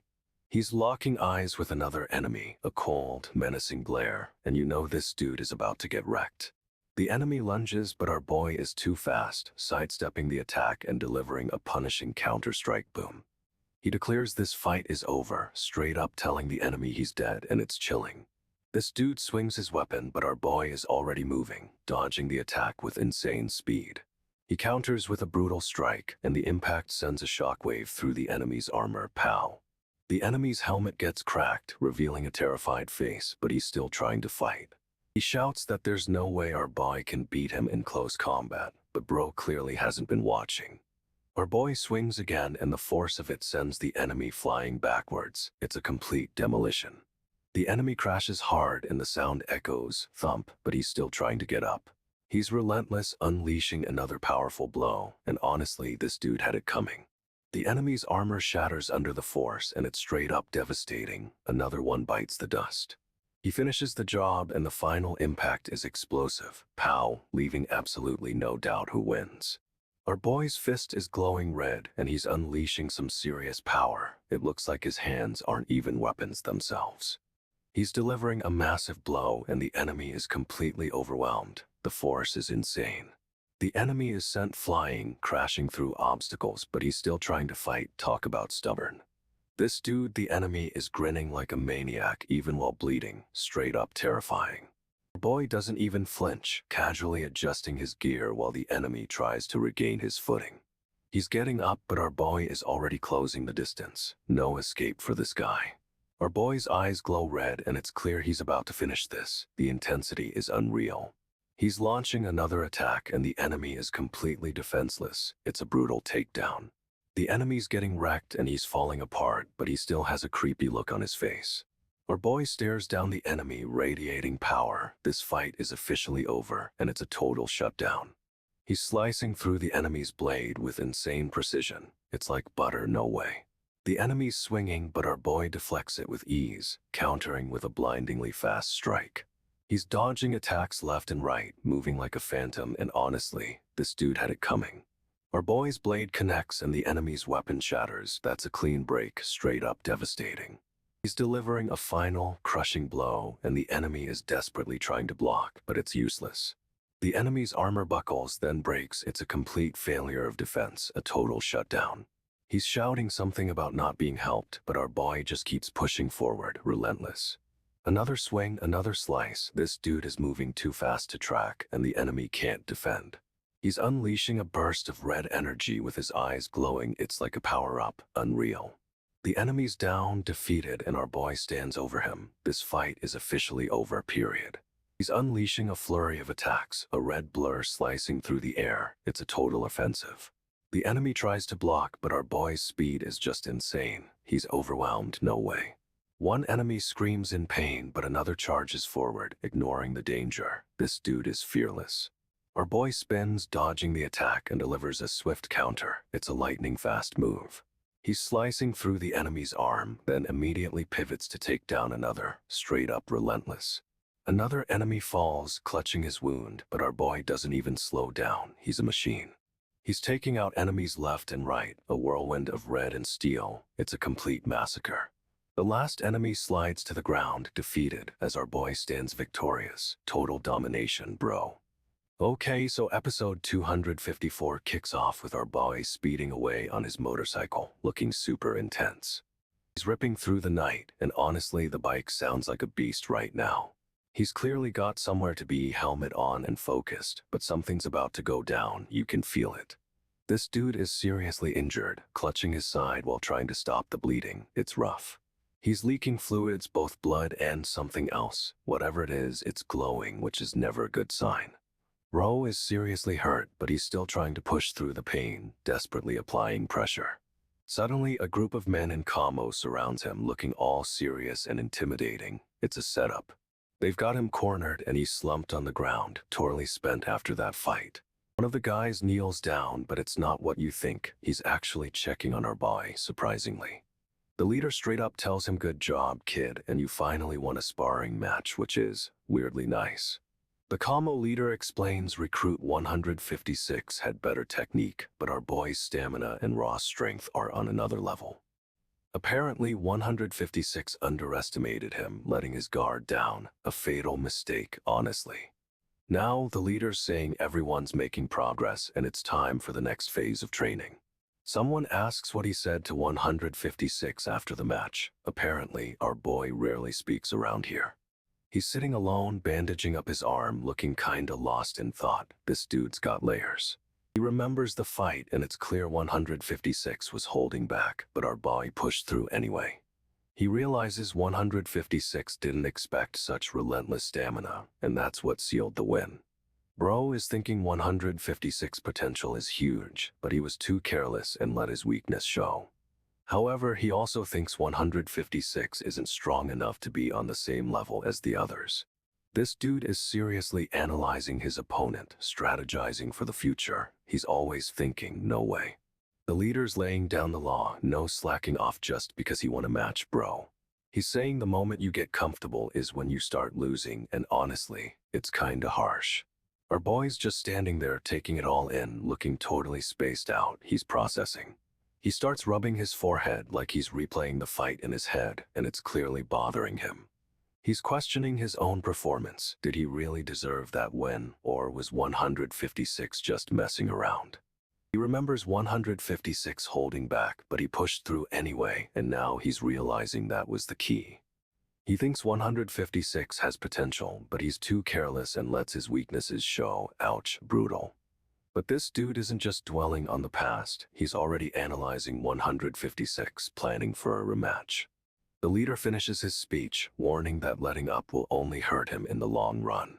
Our boy just stands there silent as ever, but you can tell he heard every word. This dude is intense. Okay, so they're at this creepy cabin in the woods, super ominous, straight up, and someone says they finally get to talk. A guy thanks our boy for helping them earlier, but I'm already getting bad vibes from this whole situation. She's all it was nothing, you helped me more, but her smile is kinda unsettling, no way.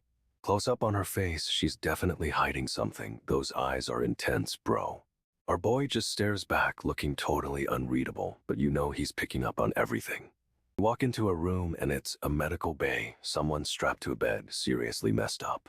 This dude is covered in bandages and blood and looks like he's barely holding on. It's rough. He's struggling to breathe, huffing and puffing, while our boy and the blonde lady just watch. But it turns out this guy is the one who gave our boy his powers, and honestly, that's a twist. He's basically saying he needs to finish what he started, and I'm pretty sure things are about to go down. Our boy is straight up calling this injured guy a big doof. Talk about cold, bro.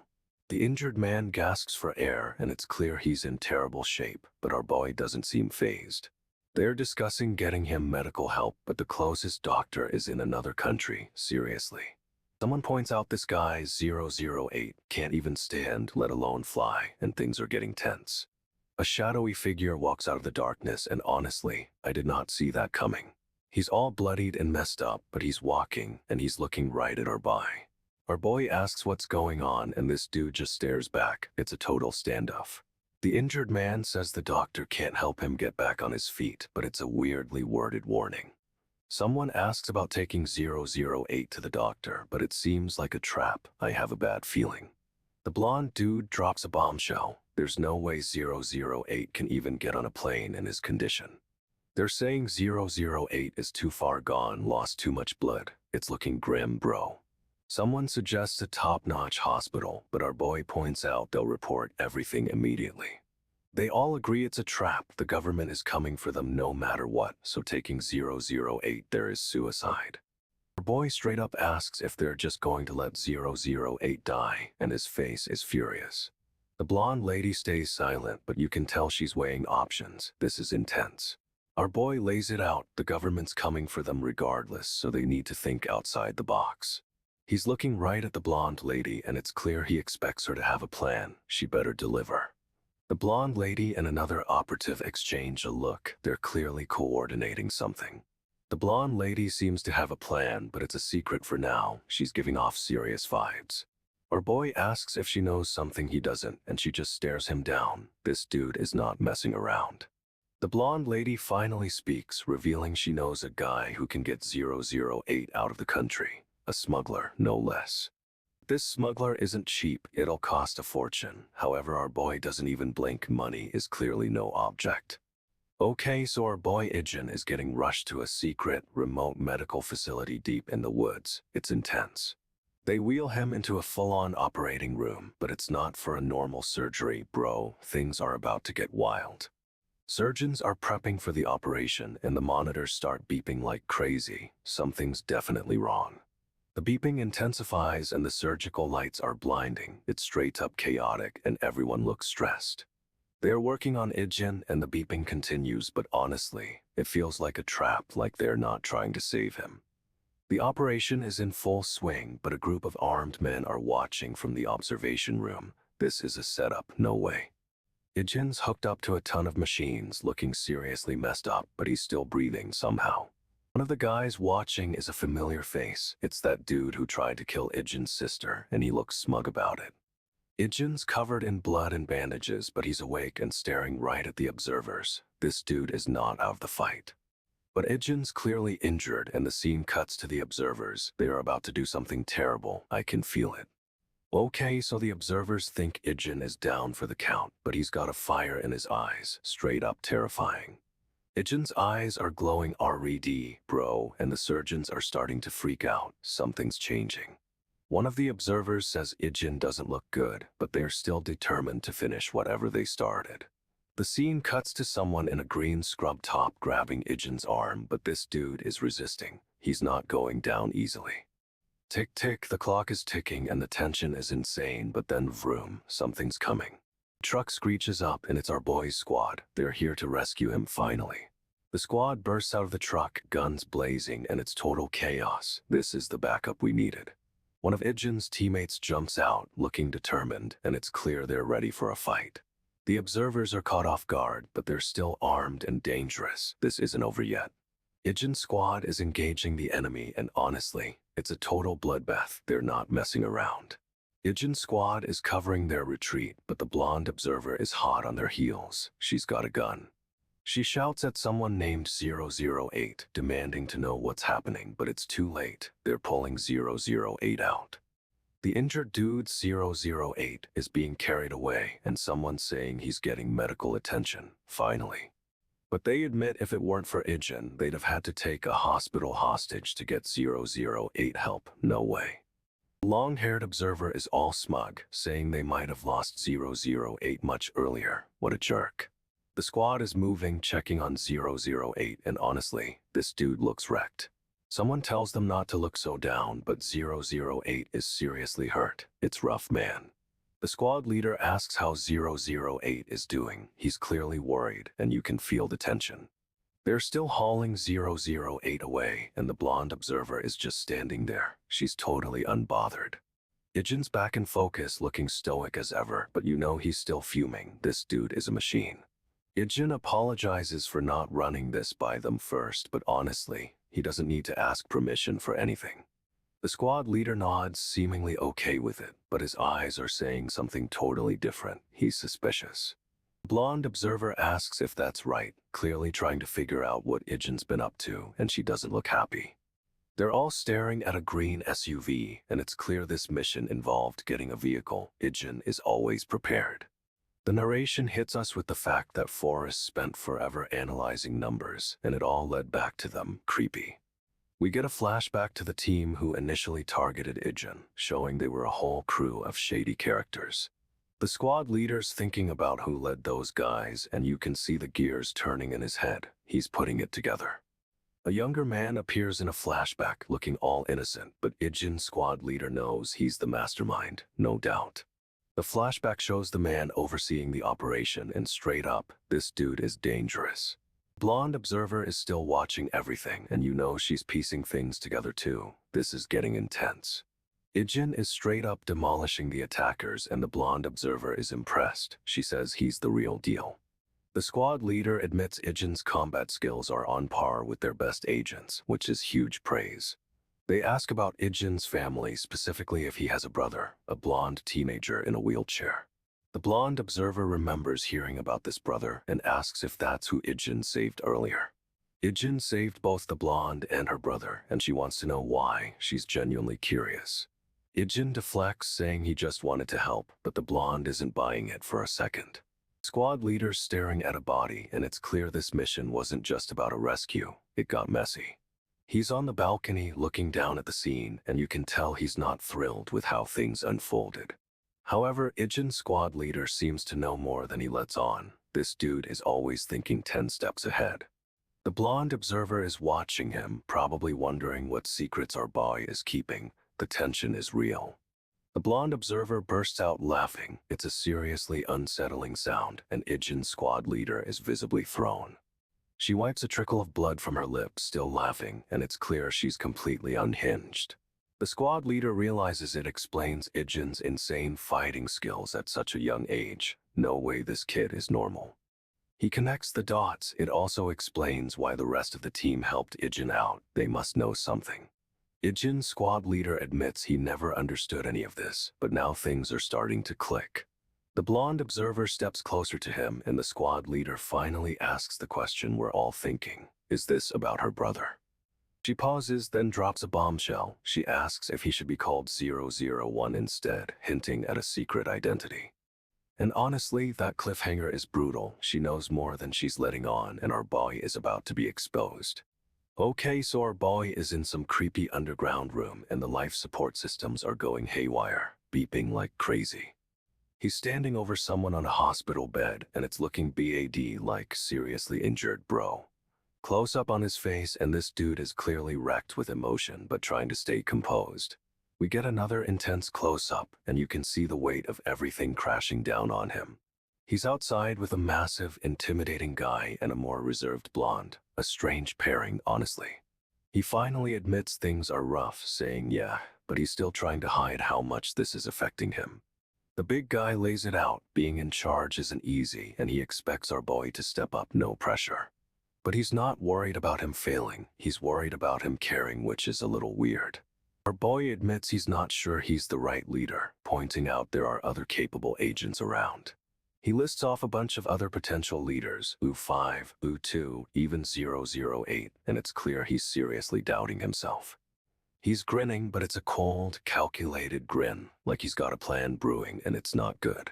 Turns out Mad Dog didn't make this decision alone. There's a whole crew involved, and they all agree on something big. They unanimously decided he should be 001, their top agent. No arguments, no hesitation. It's kinda unsettling. The blonde guy looks totally shocked, and honestly, he has every right to be. This is a huge reveal. The big guy explains that if it wasn't him, U5, U2, or anyone else, no one was fit for the role. Close up on our boy, he's clearly processing this, and he's not thrilled, but he's trying to play it cool. The big guy lays it all out. They were all at each other's throats, constantly competing, but he changed everything. He says things changed the moment our boy arrived, and it's a total 180. It's a huge compliment, but also a lot of pressure. The big guy tells him to have faith in himself, to embrace being 001. It's a powerful moment, and the blonde looks hopeful. But the blonde's face, he's definitely hiding something, and it's a seriously creepy look. No way this is over. The big guy drops a bomb. Our boy was the one leading the numbers for 2 whole years, straight up. The blonde is speechless, totally stunned, and bro, you can see the gears turning in his head. We get a quick shot of someone lying in a hospital bed, hooked up to machines. Things are getting intense. The blonde guy walks toward the bed, a dark look on his face, and a beep echoes through the room. Close up on the guy in the bed, and it's clear he's injured, but he's also modified. This is weird. The blonde guy turns back, still looking suspicious, and his eyes are narrowed. Something's definitely off. He tells the big guy he still can't believe he's 001, and honestly, same dude, same. A woman steps into the scene, and she's laying it on thick. Apparently, she can't wrap her head around him being the leader either. She says it's the fact he led the numbers for 2 years, like it's impossible, and it's a huge accusation.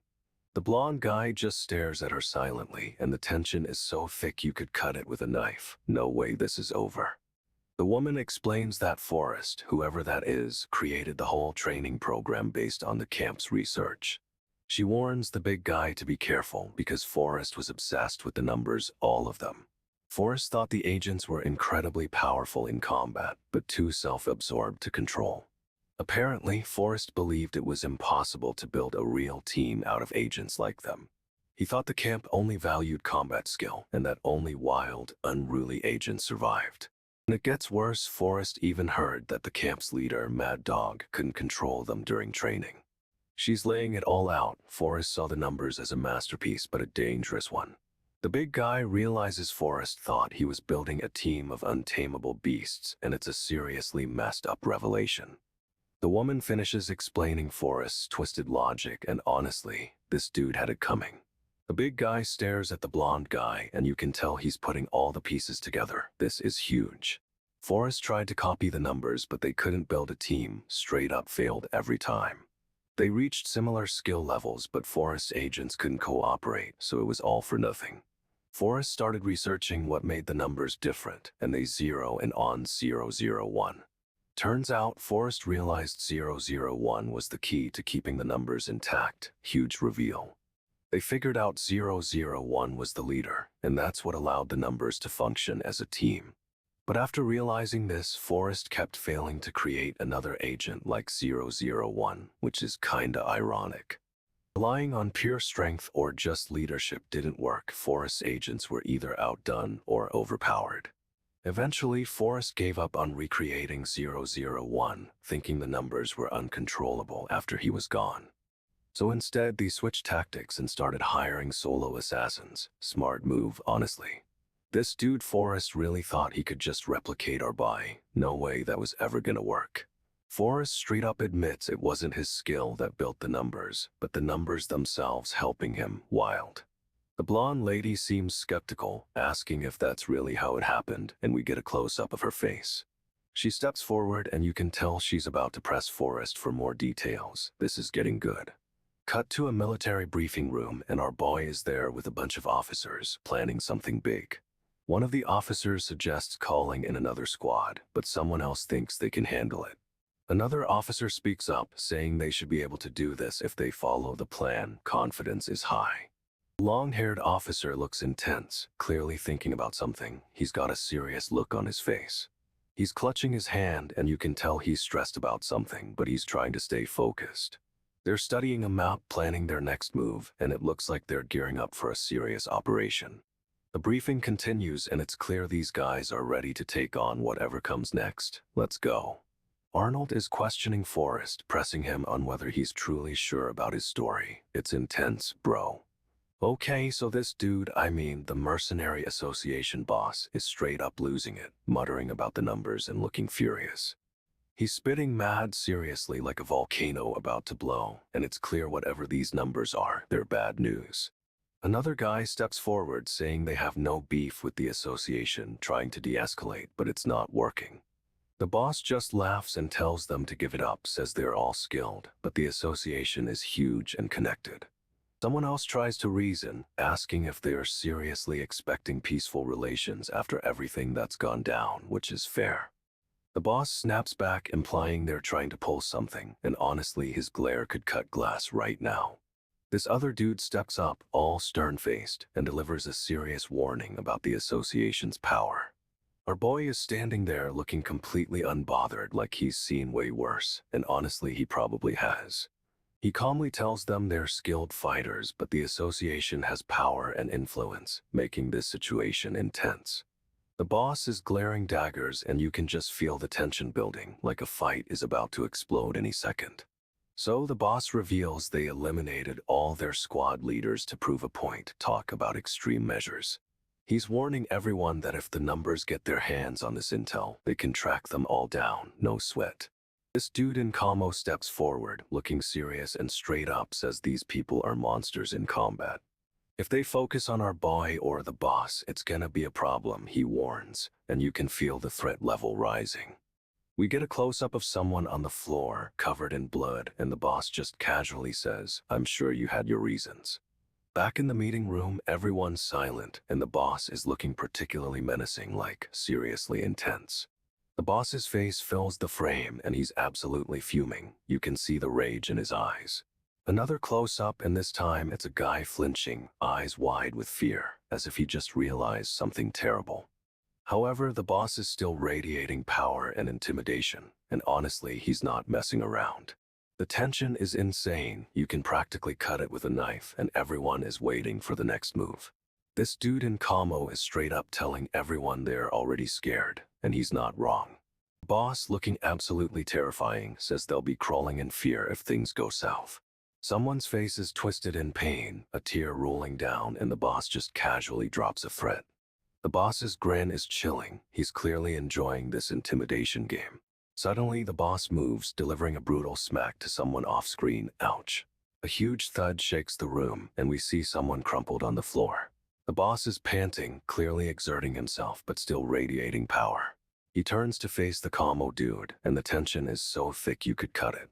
The boss looks like he's about to lose it, and the camo dude seems unfazed. What a standoff.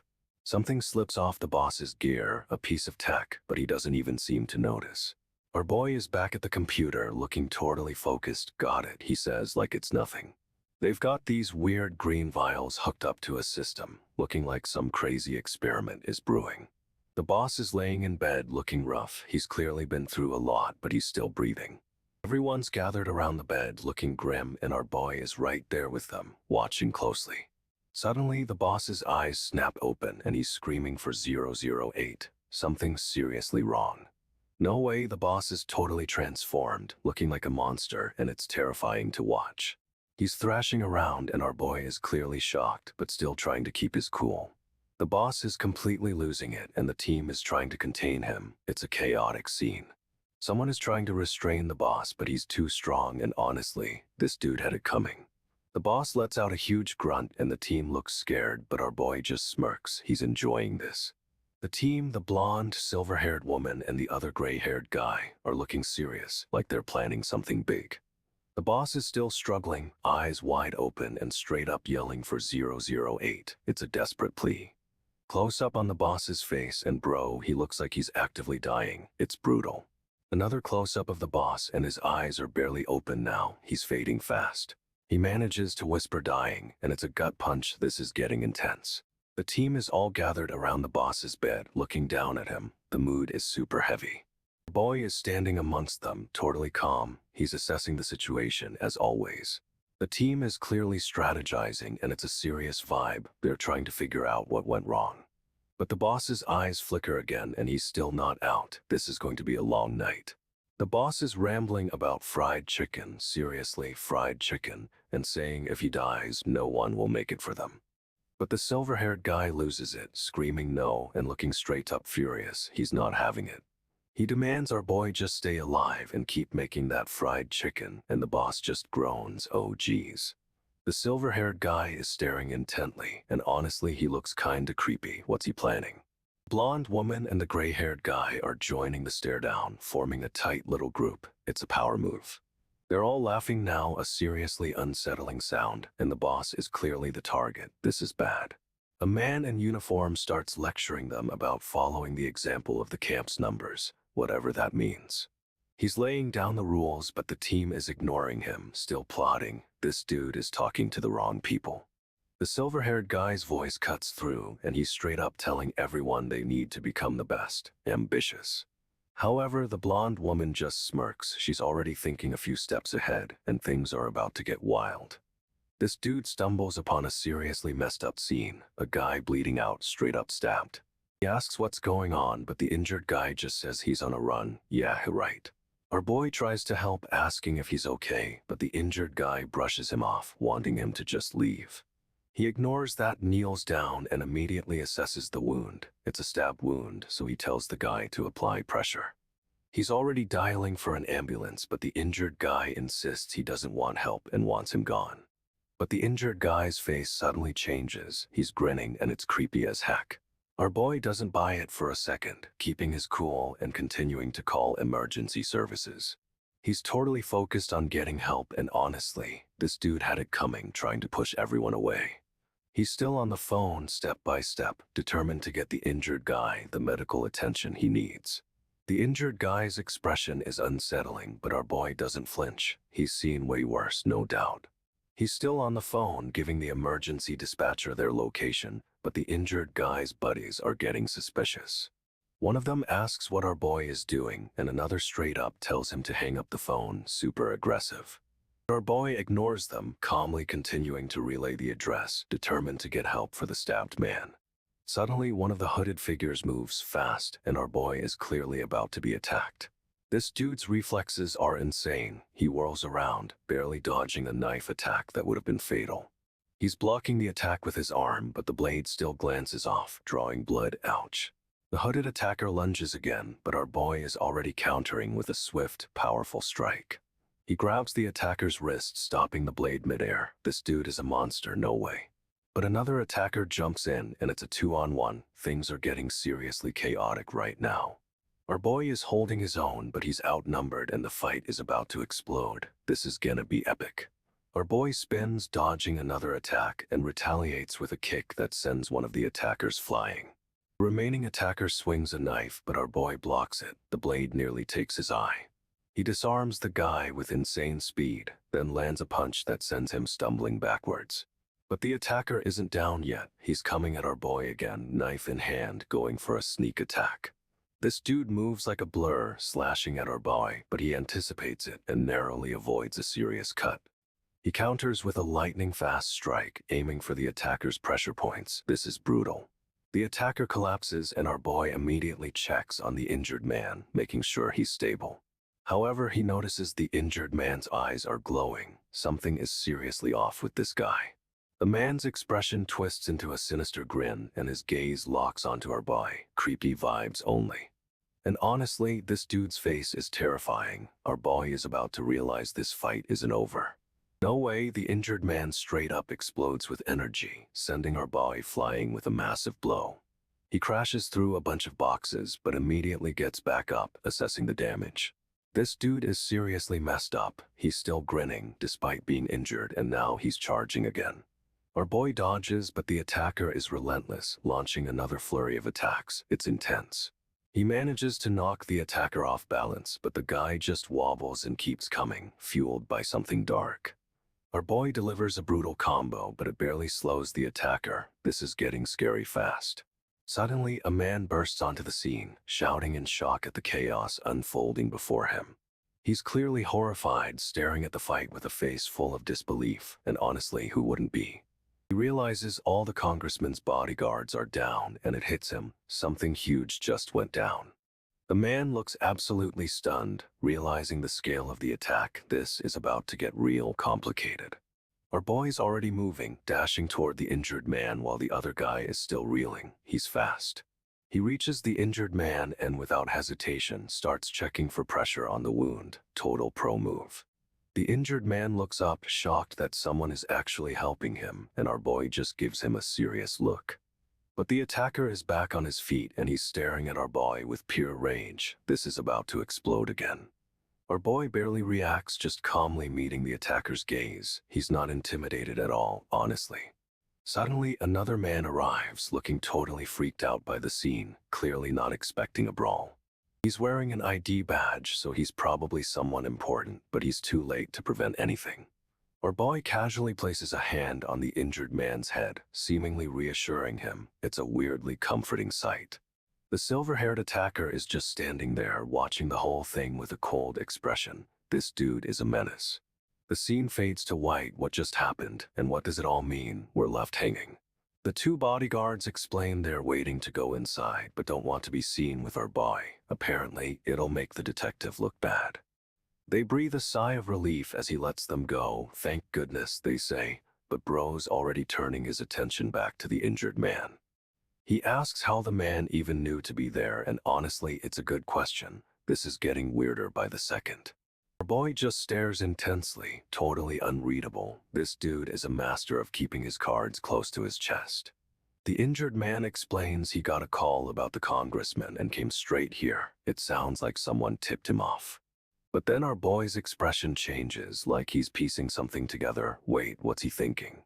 He suddenly remembers the phone call he intercepted and realizes it was a setup. No way, this is a full-blown conspiracy. Our boy's eyes narrow and he's clearly realizing someone wanted him to show up, and now he's going to find out who. Okay, so our boy Ijin's old mercenary crew is hanging out at a nightclub and things are tense. They're talking about the detective, Ko, who got seriously messed up during a recent fight. One of the guys says it was just a beating, but apparently Ko almost died. No way.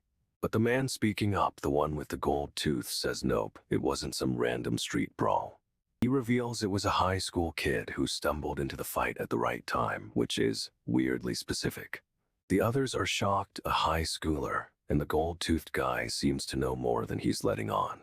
This dude's face is giving me major villain vibes, like he's hiding something huge. He's clenching his jaw and giving this intense side-eye, clearly not thrilled about this conversation. And honestly, his expression is saying I'm about to cause some problems and I'm here for it. The tension is building, and I have a feeling this high school kid is about to become a major issue. So the man with the gold tooth drops a bomb. Mr. Kang and his crew have vanished, straight up disappeared. The older man with the silver hair seems unconcerned, saying he's staying away from that world, but something's off. He claims he doesn't want to get involved, but he's totally weighing his options, I can tell. The gold-toothed guy presses him, asking why he'd even bother interfering. It's a challenge for sure. Silver hair says it's not worth the trouble, but he's clearly hiding something, and I'm starting to get annoyed. Cut to Ijin, and our boy is demolishing a huge bowl of Hapjian soup. This kid is always eating. He's slurping it down like he hasn't eaten in days, and honestly, it's a little intense. The soup looks amazing, but Ijin's focus is unwavering. He's clearly thinking about something else. He's lost in thought, probably replaying every fight in his head, and it's kinda scary how focused he is. But wait, the scene shifts back to the club. They're still talking about Ijin, and things are about to explode. The man in the suit is laying it all out. Ijin needs to check on businesses around town and make sure Detective Ko's son is okay. But here's the catch, he's told to do it alone, and if anyone recognizes him, he's in serious trouble. Jin asks if he's really going solo, and the man confirms, doubling down on the stay hidden order. The man then reveals the kid hasn't been eating properly since his dad went down. Poor guy is probably starving. He instructs Ijin to buy the kid a hot meal and some snacks while he's at it, but warns against flashy spending. Someone suggests giving the kid some pocket change, but they worry people will notice a detective's son getting money from them. The man nods, agreeing it's best to keep things low-key, and honestly, this whole situation feels super shady. Ijin finishes his soup, that's a lot of soup, and it's clear he's processing everything he just heard. He's probably already planning how to handle this, and honestly, I'm expecting some serious mercenary moves. This dude is about to go undercover and take care of business, and I have a feeling things are about to get intense. Our boy is heading to the hospital, and straight up, he's loaded down with snacks for Detective Ko's son. He arrives at the hospital and it's looking pretty serious. The place is huge and imposing. Jin finds the kid's room and knocks but gets no answer, so he just walks right in. The kid's asleep, looking totally wiped, and Ijin sets the snacks down beside him. But then the kid wakes up, startled, and Ijin awkwardly tries to explain the snack situation. The kid, surprised Ijin did all this, and is kinda speechless. He really didn't expect it. Ijin explains he just wanted to make sure the kid had something to munch on while waiting, and bro, it's kinda sweet. He casually mentions he'll get more snacks if the kid runs out, and honestly, that's a power move. The kid thanks him and Ijin's about to leave when, ding, the elevator arrives. But as the elevator doors open, 3 masked figures step out, and things are about to go sideways. No way. Ijin asks if the kid's dad is coming, but then straight up asks for an iced coffee. The audacity. He tells the kid he'll head up first, then casually steps into the elevator, leaving the kid stunned. But as the elevator starts moving, Ijin notices 3 figures lurking near the security office. Oh. These guys are totally masked, looking super suspicious, and Ijin is sizing them up, knowing something's off. The kid finally catches up, looking confused, and Ijin tries to play it cool, pretending everything's normal. However, the masked figures start moving towards the elevator, and our boy knows this isn't a coincidence. Ijin casually asks the kid if he's okay, but he's clearly scanning the surroundings and preparing for a fight. The elevator doors open, and Ijin immediately positions himself between the kid and the masked dudes, protect mode activated. One of the masked guys tries to push past, but Ijin's reflexes are insane, and he blocks him instantly. And just like that, the kid's looking at Ijin like he's some kind of superhero. This is gonna be good. Ijin's sizing up these masked guys and notices one of them has seriously rough hands, covered in knife scars. He realizes this is the floor Detective Ko works on, and that's definitely not a coincidence, bro. The elevator dings and Ijin steps out first, keeping the kid safely behind him. Total pro move. But the elevator doors start closing and Ijin's just standing there, blocking them with his body. This dude is fearless. The masked guys are trying to force their way past, but Ijin is straight up dismantling them with insane speed and skill. He's got one guy pinned, another reeling, and the third is still trying to figure out what hit him. It's a beatdown. And just like that, the elevator doors reopen and our boy casually walks out, leaving the masked dudes in a heap. Legendary. This dude's recovering in the hospital, trying to get better, but someone's already coming for him with a knife. He's getting attacked right in his hospital bed. No way, he's putting up a fight, but the attacker is relentless.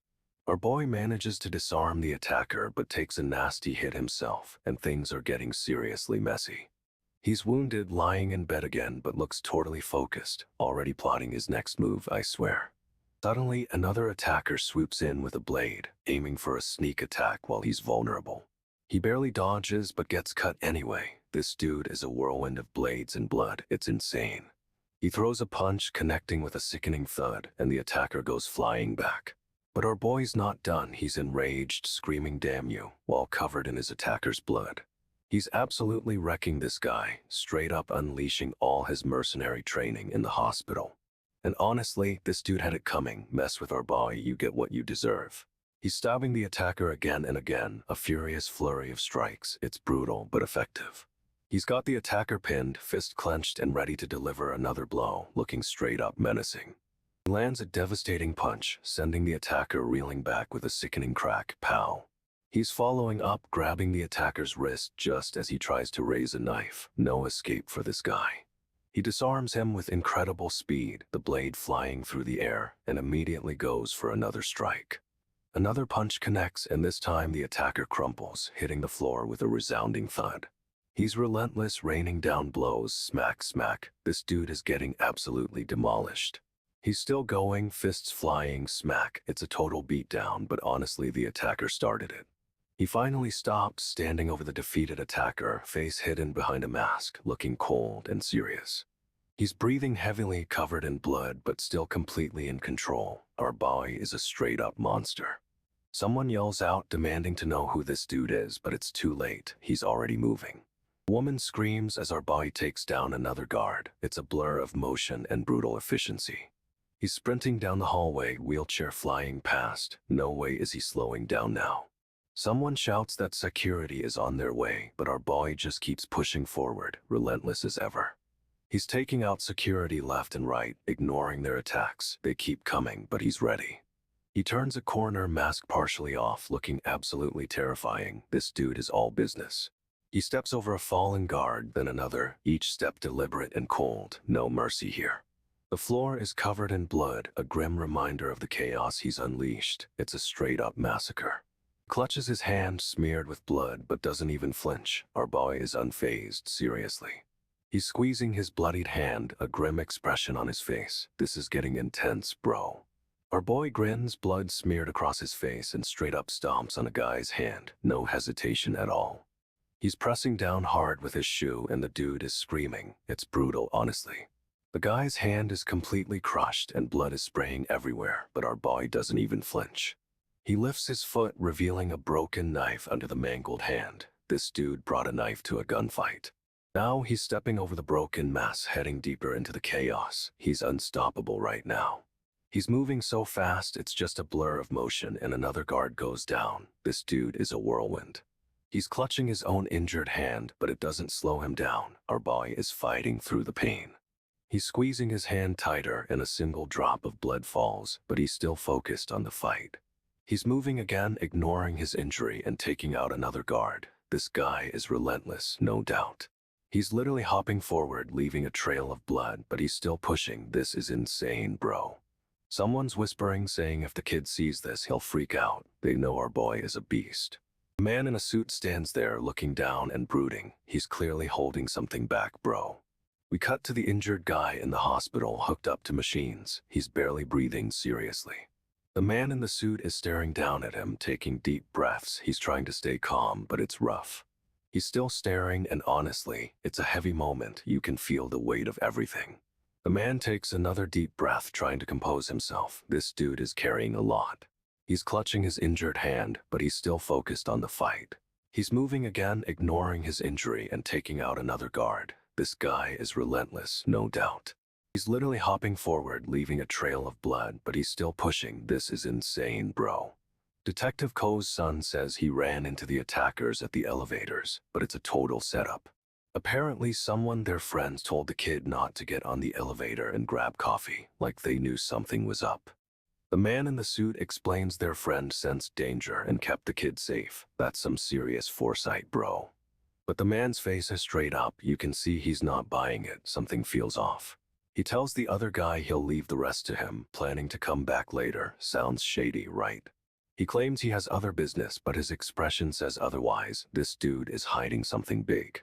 The other man just nods, but our boy is clearly suspicious, and honestly, he should be.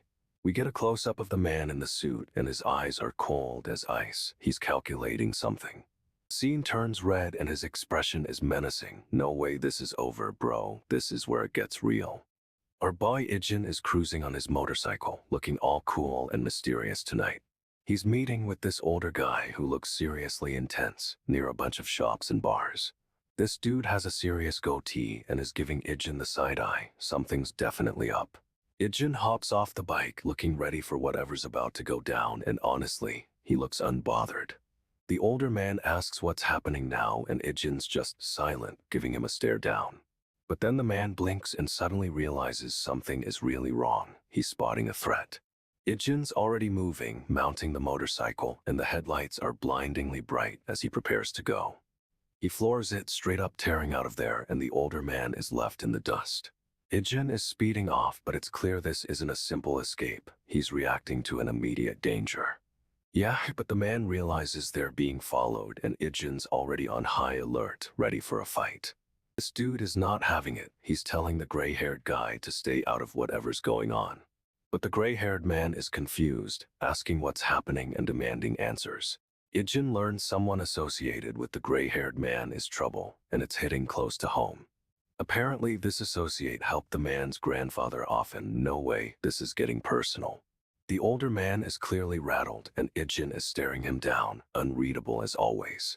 The gray-haired man offers to drive, thinking he can help, but Ijin shuts it down immediately. Ijin's face is stone cold. This dude is taking control of the situation, and fast. He's already decided this is his problem, and honestly, we knew he would. He's not letting anyone else get involved. Our boy is a one-man army, remember? The man is still worried. This whole situation is giving off major bad vibes. Detective Ko asked Ijin to investigate a new crime org that's causing trouble, and it's serious. Apparently, this group is flooding the city with illegal drugs, but things get way more personal when Ijin learns they attacked Detective Ko. The detective didn't give many details, but he's worried Ijin will get caught up in this if he investigates. He straight up tells Ijin to back off, saying this isn't something a student should be dealing with. But Ijin isn't listening. He's already piecing together that the detective was targeted because of this case. The detective warns him there's a high chance he got mixed up in something else while looking into the org. Ijin is completely unfazed, and the detective is losing it. He doesn't want Ijin anywhere near this. However, Ijin doesn't care about warnings. He's determined to handle this himself, like always. He's telling the detective to leave while he still can, because this is about to get messy. And honestly, this whole situation is screaming danger. Our boy is walking into a hornet's nest. They pull up to the nightclub, and the driver is asking about Mr. Kang, but no one's seen him anywhere. The driver gets out to check inside, and Ijin and the detective follow close behind, looking serious. The detective gets a call. It's bad news, and he's instantly furious, clenching his jaw. He demands to know what happened to Mr. Kang, and the person on the other end delivers a grim report. The detective hangs up, and his face is pure rage. Mr. Kang is down, and it's a bloodbath. Our boy stays cool as a cucumber while the detective loses it, but Ijin is clearly analyzing the situation. They enter the club, and the scene is absolutely horrific. It's a straight-up massacre inside. But then someone shouts, "Welcome, boss," and it's clear this place has a new owner. Detective is completely shocked, and Ijin's face is unreadable, but this dude is definitely planning something. However, the detective is already piecing it together. Someone set him and Mr. Kang up. The men are freaking out, yelling about Mr. Cha, but Ijin just steps forward, radiating power. He demands to know where Mr. Kang is, and the guys stammer that they haven't seen him since yesterday. They're trying to play it cool, but someone blurts out that the boss messed with Mr. Cha. But then the camera pans up, and it's Ijin's dad, looking absolutely terrifying, eyes glowing red. Ijin's dad asks for one more thing, and honestly, the tension is so thick you could cut it with a knife. Men reveal they haven't seen Mr. Kang and can't even reach him. Something's seriously wrong. This dude is clearly about to unleash a world of hurt, because he's got that "I'm about to destroy everything" look. And just when you thought it couldn't get worse, the detective realizes they've been played. He's furious, demanding to know who set them up, but Ijin isn't saying a word, just staring him down. Our boy is playing a long game, and I have a feeling this is about to explode in the best way possible. So the guys start spilling. A new group randomly showed up and started doing business with Mr. Kang. They say Mr. Kang took their offer, but no one knows why, and the boss was acting super weird around them. Ijin asks if they're looking for these guys, and one of them admits they were sticking with Mr. Kang.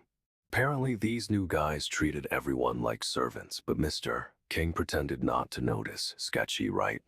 They claim they had a hard time with these punks, but honestly, they seem clueless about who they really are. Ijin's dad cuts in, demanding to know where they are now, and the room goes silent. It's intense. One of the guys stammers that he overheard them talking about a storage unit at the harbor. This dude is losing it, straight up demanding to know what they're waiting for. He wants answers now. But they are frozen, completely stunned by his intensity, and honestly, they deserve it for being so slow. Okay, so our boy is cornered by a bunch of guys with knives, and he's straight up yelling at them. Things escalate fast, bro. They rush him, but Eri is already moving, a blur of speed. He deflects one blade, then another, and honestly, this dude had it coming, swinging wildly. Eri's blade flashes, and it's a clean hit. A guy goes down hard, but more keep coming. Another attacker tries to get a shot in, but Eri's reflexes are insane, blocking and countering with force. He's spinning, slicing, a whirlwind of red. I swear, his blade is practically glowing with power.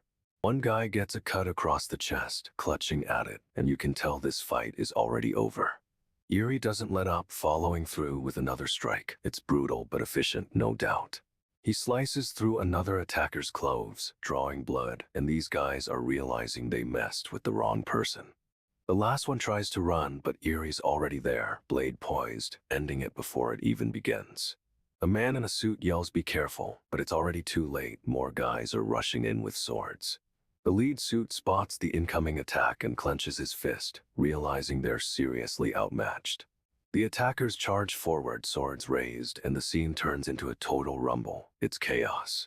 The bald dude steps forward, looking like the leader, and he's not happy about this sudden ambush. One guy swings a blade at the lead suit, but he sidesteps it, narrowly avoiding a nasty cut. They're swarming now, a whole crew of suit-wearing swordsmen, but Eri is already a blur, dodging and weaving. Eri dashes forward, a whirlwind of motion, and these guys are about to learn a painful lesson. He's cutting them down left and right. They don't even have time to react. It's insane. Bodies are flying everywhere, guys are dropping like flies, and it's honestly a little terrifying. One attacker gets a sword to the face, and it's brutal, but this dude brought it on himself, no way. Eri connects with the bald guy's fist, but it's a feint. He's already spinning for another attack. He's dodging and weaving, blade flashing, but another suit rushes in with a sword from the side. Our boy blocks the attack, sending sparks flying, and the bald guy is genuinely shocked by his skills. The lead suit barks orders to stand down and wait for him, but these guys are too hyped up on battle. Eri swings, and it's a straight-up whirlwind of steel. This dude is moving too fast to follow. He's slicing through swords like they're butter, and honestly, they didn't stand a chance.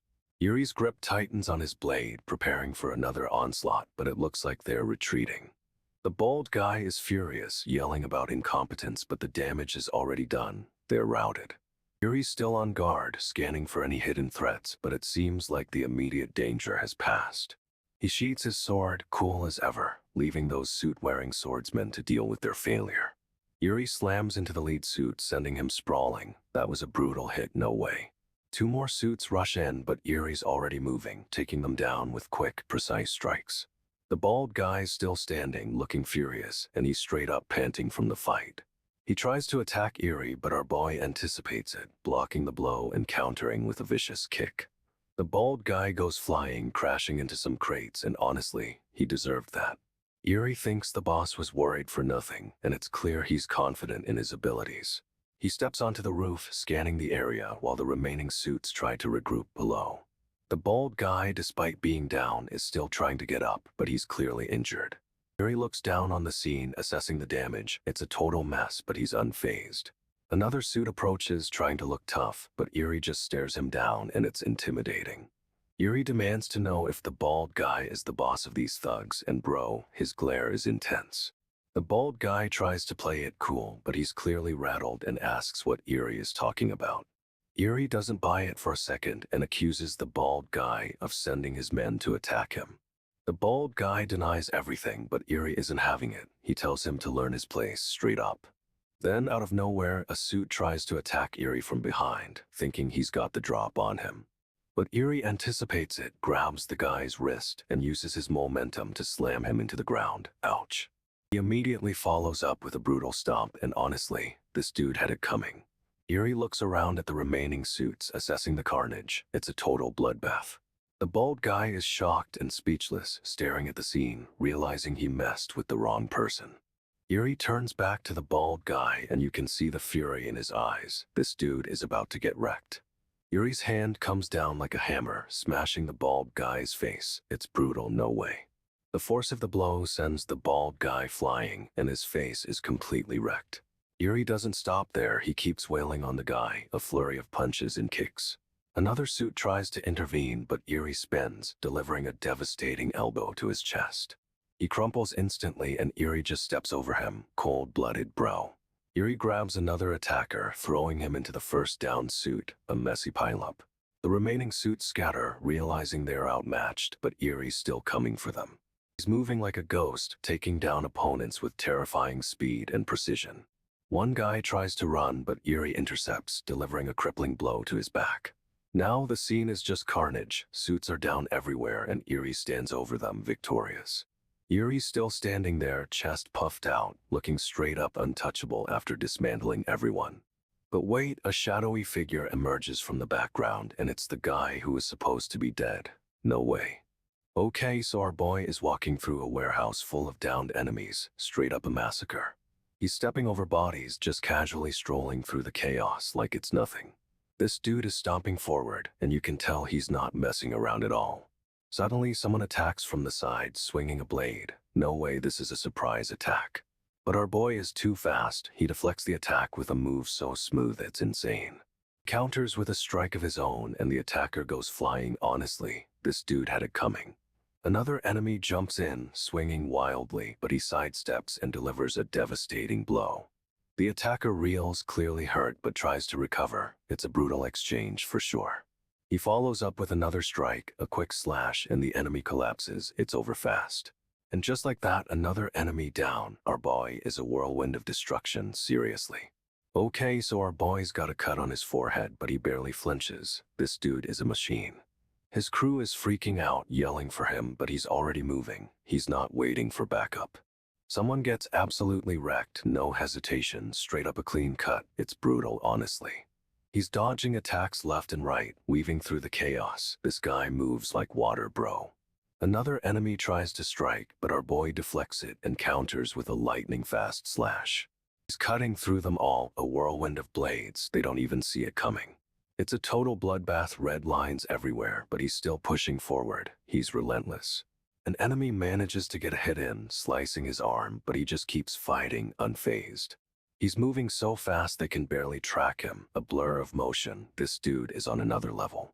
He dashes forward, leaving a trail of red, and another enemy goes down. Seriously, this is insane.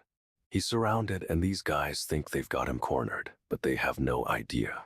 One of them boasts about his knife skills, talks a big game, honestly, but our boy isn't impressed. He scoffs, saying these gangs are weak, and it's kind of brutal how easily he dismisses them. Then it's a blur of steel, swishes and slashes everywhere. This dude is a whirlwind of destruction. He's cutting them down left and right, and they're just falling. It's a total massacre. Another enemy tries to attack, but our boy is too quick, dodging and counterattacking with ease.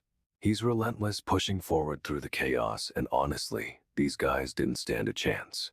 They try to overwhelm him with numbers, but it's like fighting a ghost. He's untouchable. He delivers a final, devastating blow, a swift slash, and the last of them fall to the ground.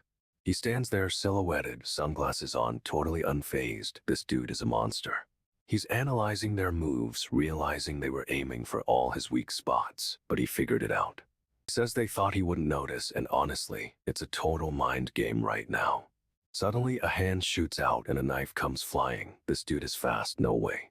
Our boy barely flinches, blocking the attack with incredible speed. It's like he predicted it.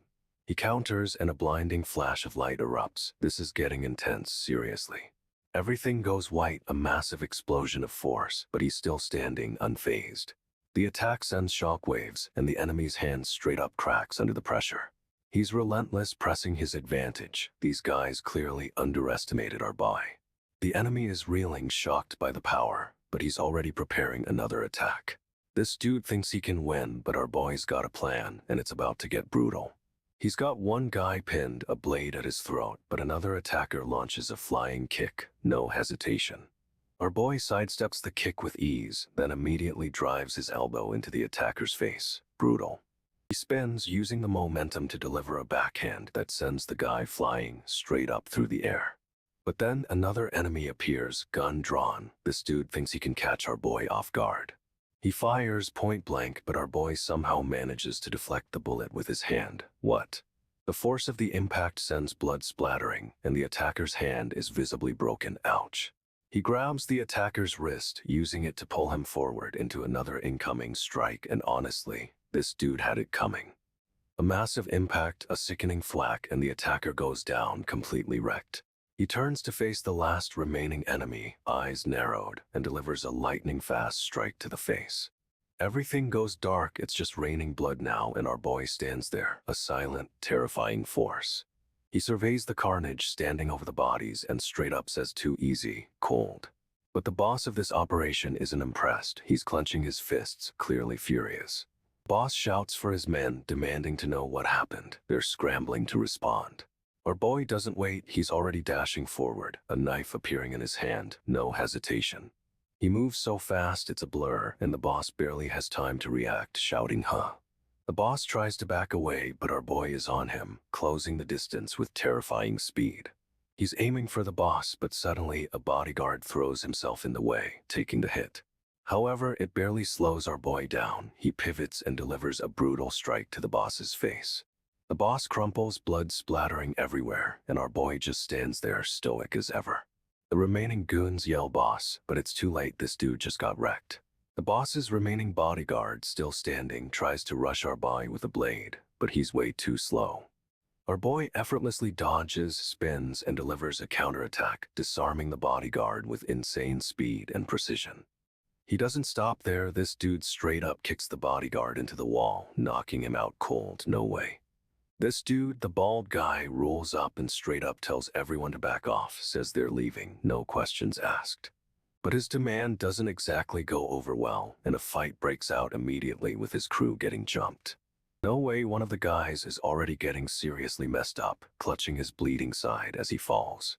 It's brutal, bro. Another guy goes down, hand covered in blood, clearly in a world of hurt. Someone's trying to help, holding pressure on the wound, but honestly, this dude had it coming. We get a quick look at the bald guy calmly surveying the chaos, like this is just another Tuesday for him. One of the attackers is down, but he's still trying to get up, pushing himself through the pain and blood. But the bald guy isn't playing around. He pulls out a gun and fires, no hesitation whatsoever. The whole scene is drenched in red as someone crumples, and the injured man screams he'll do whatever it takes. And then blam, another shot rings out, leaving everyone reeling in shock and covered in blood. Our boy with the silver hair is just mowing through everyone, a red energy blade flashing. It's absolute chaos. The blade connects, sending blood flying everywhere. It's brutal, and the POW sound effect doesn't even cover it.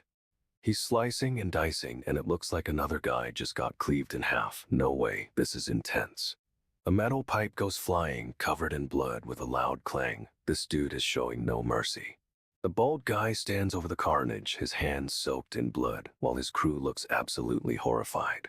One of the injured is clutching his side, while another just stares blankly, completely shell-shocked.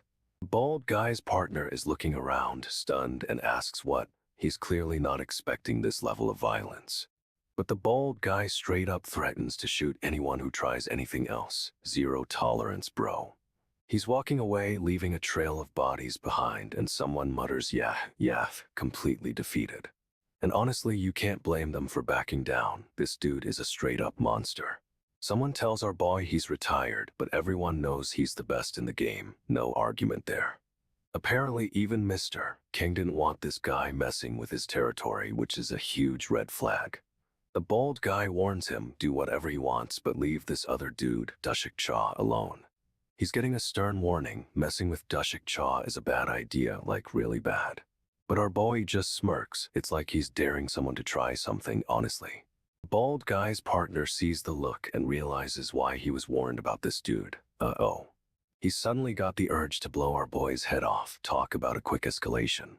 The bald guy is furious, saying he'll be angry if he lets this dude walk away. It's getting intense.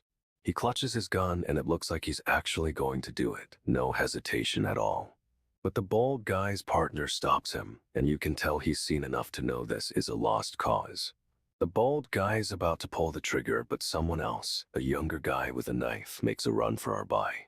One of the bald guy's crew asks what the kid's doing, and honestly, it's a dumb move to charge at a mercenary. The bald guy immediately opens fire, no hesitation, just a burst of bullets towards the attacker. But our boy is already moving, turning away from the gunfire with a speed that's insane. He declares that he's going down first if anyone messes with him. Talk about a threat. And boom, the guy with the knife gets absolutely blasted, flying backwards through the air.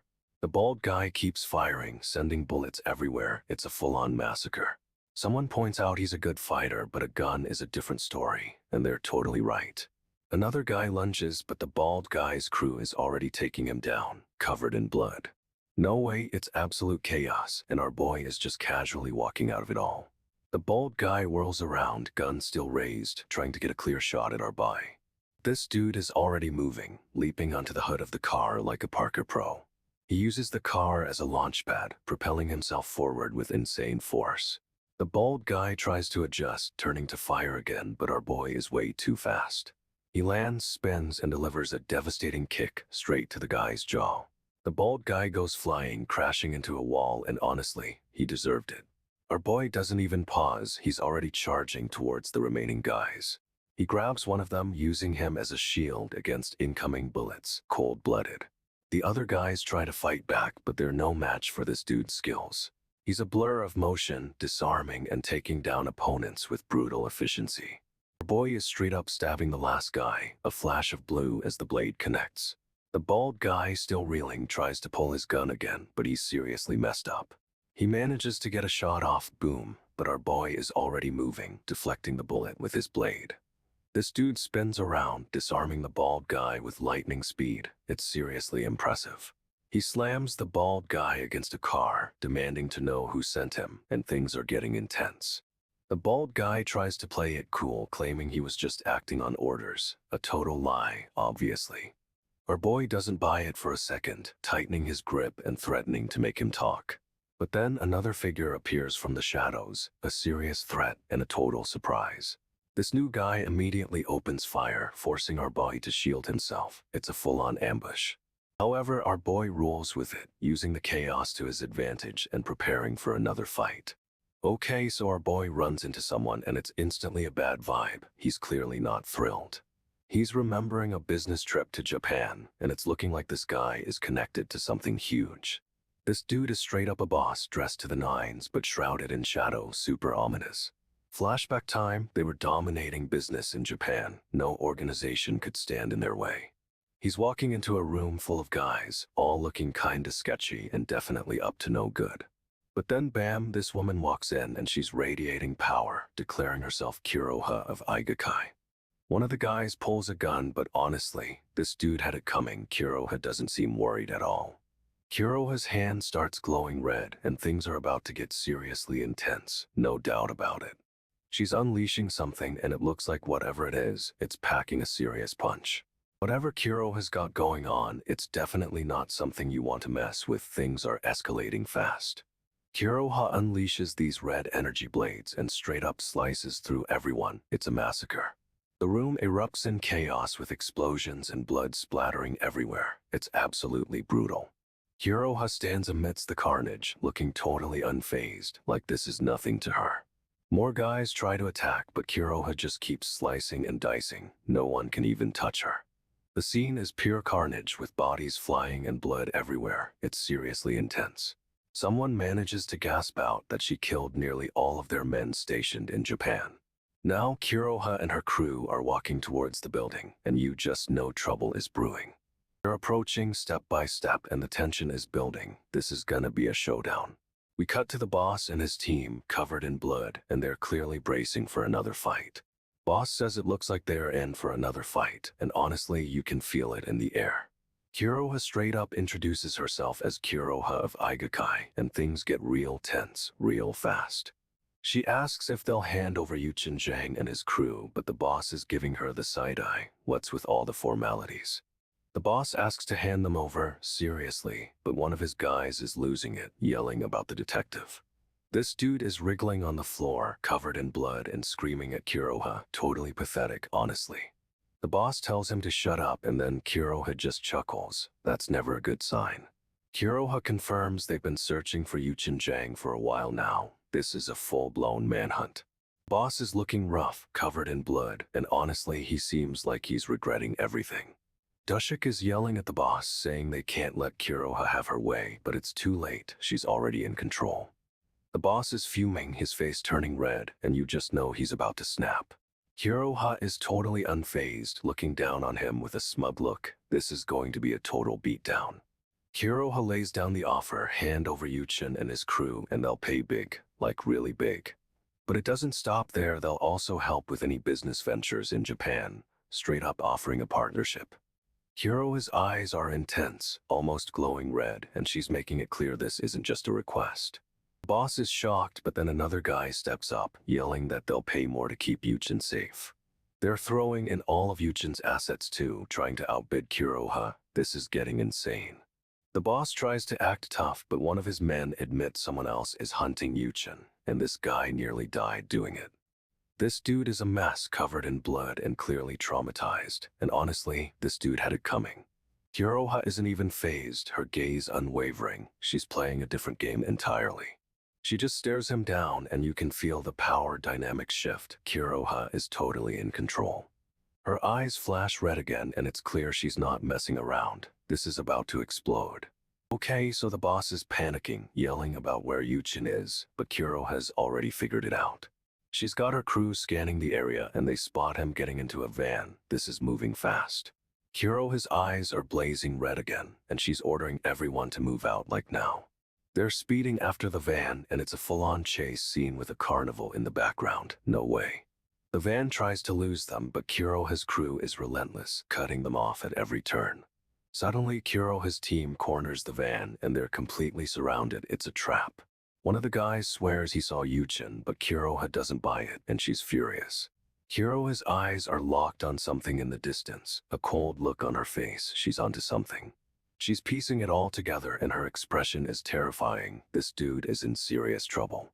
Kuroha gives the order, they are retreating, and her second-in-command looks seriously skeptical, but she doesn't care. She's staring off into the distance, completely focused, and says she hopes they meet again someday. Creepy. The crew turns, and we see the carnage, blood everywhere, and one guy is down, straight up ambushed. They're speeding away, sirens wailing behind them, and Kuroha has still got that ice-cold look on her face. But she's not worried about the cops. She's focused on Yuchen, realizing he played them the whole time. She's figured out his escape route. He's heading towards the harbor, and she's calling it out to the team. Her crew is already moving, following his trail, and honestly, this dude had it coming. They're speeding towards the harbor. The team is ready for a final showdown, and it's about to go down. Kuroha's team is fully mobilized, weapons drawn, and they're making a final push. No escape for Yuchen now.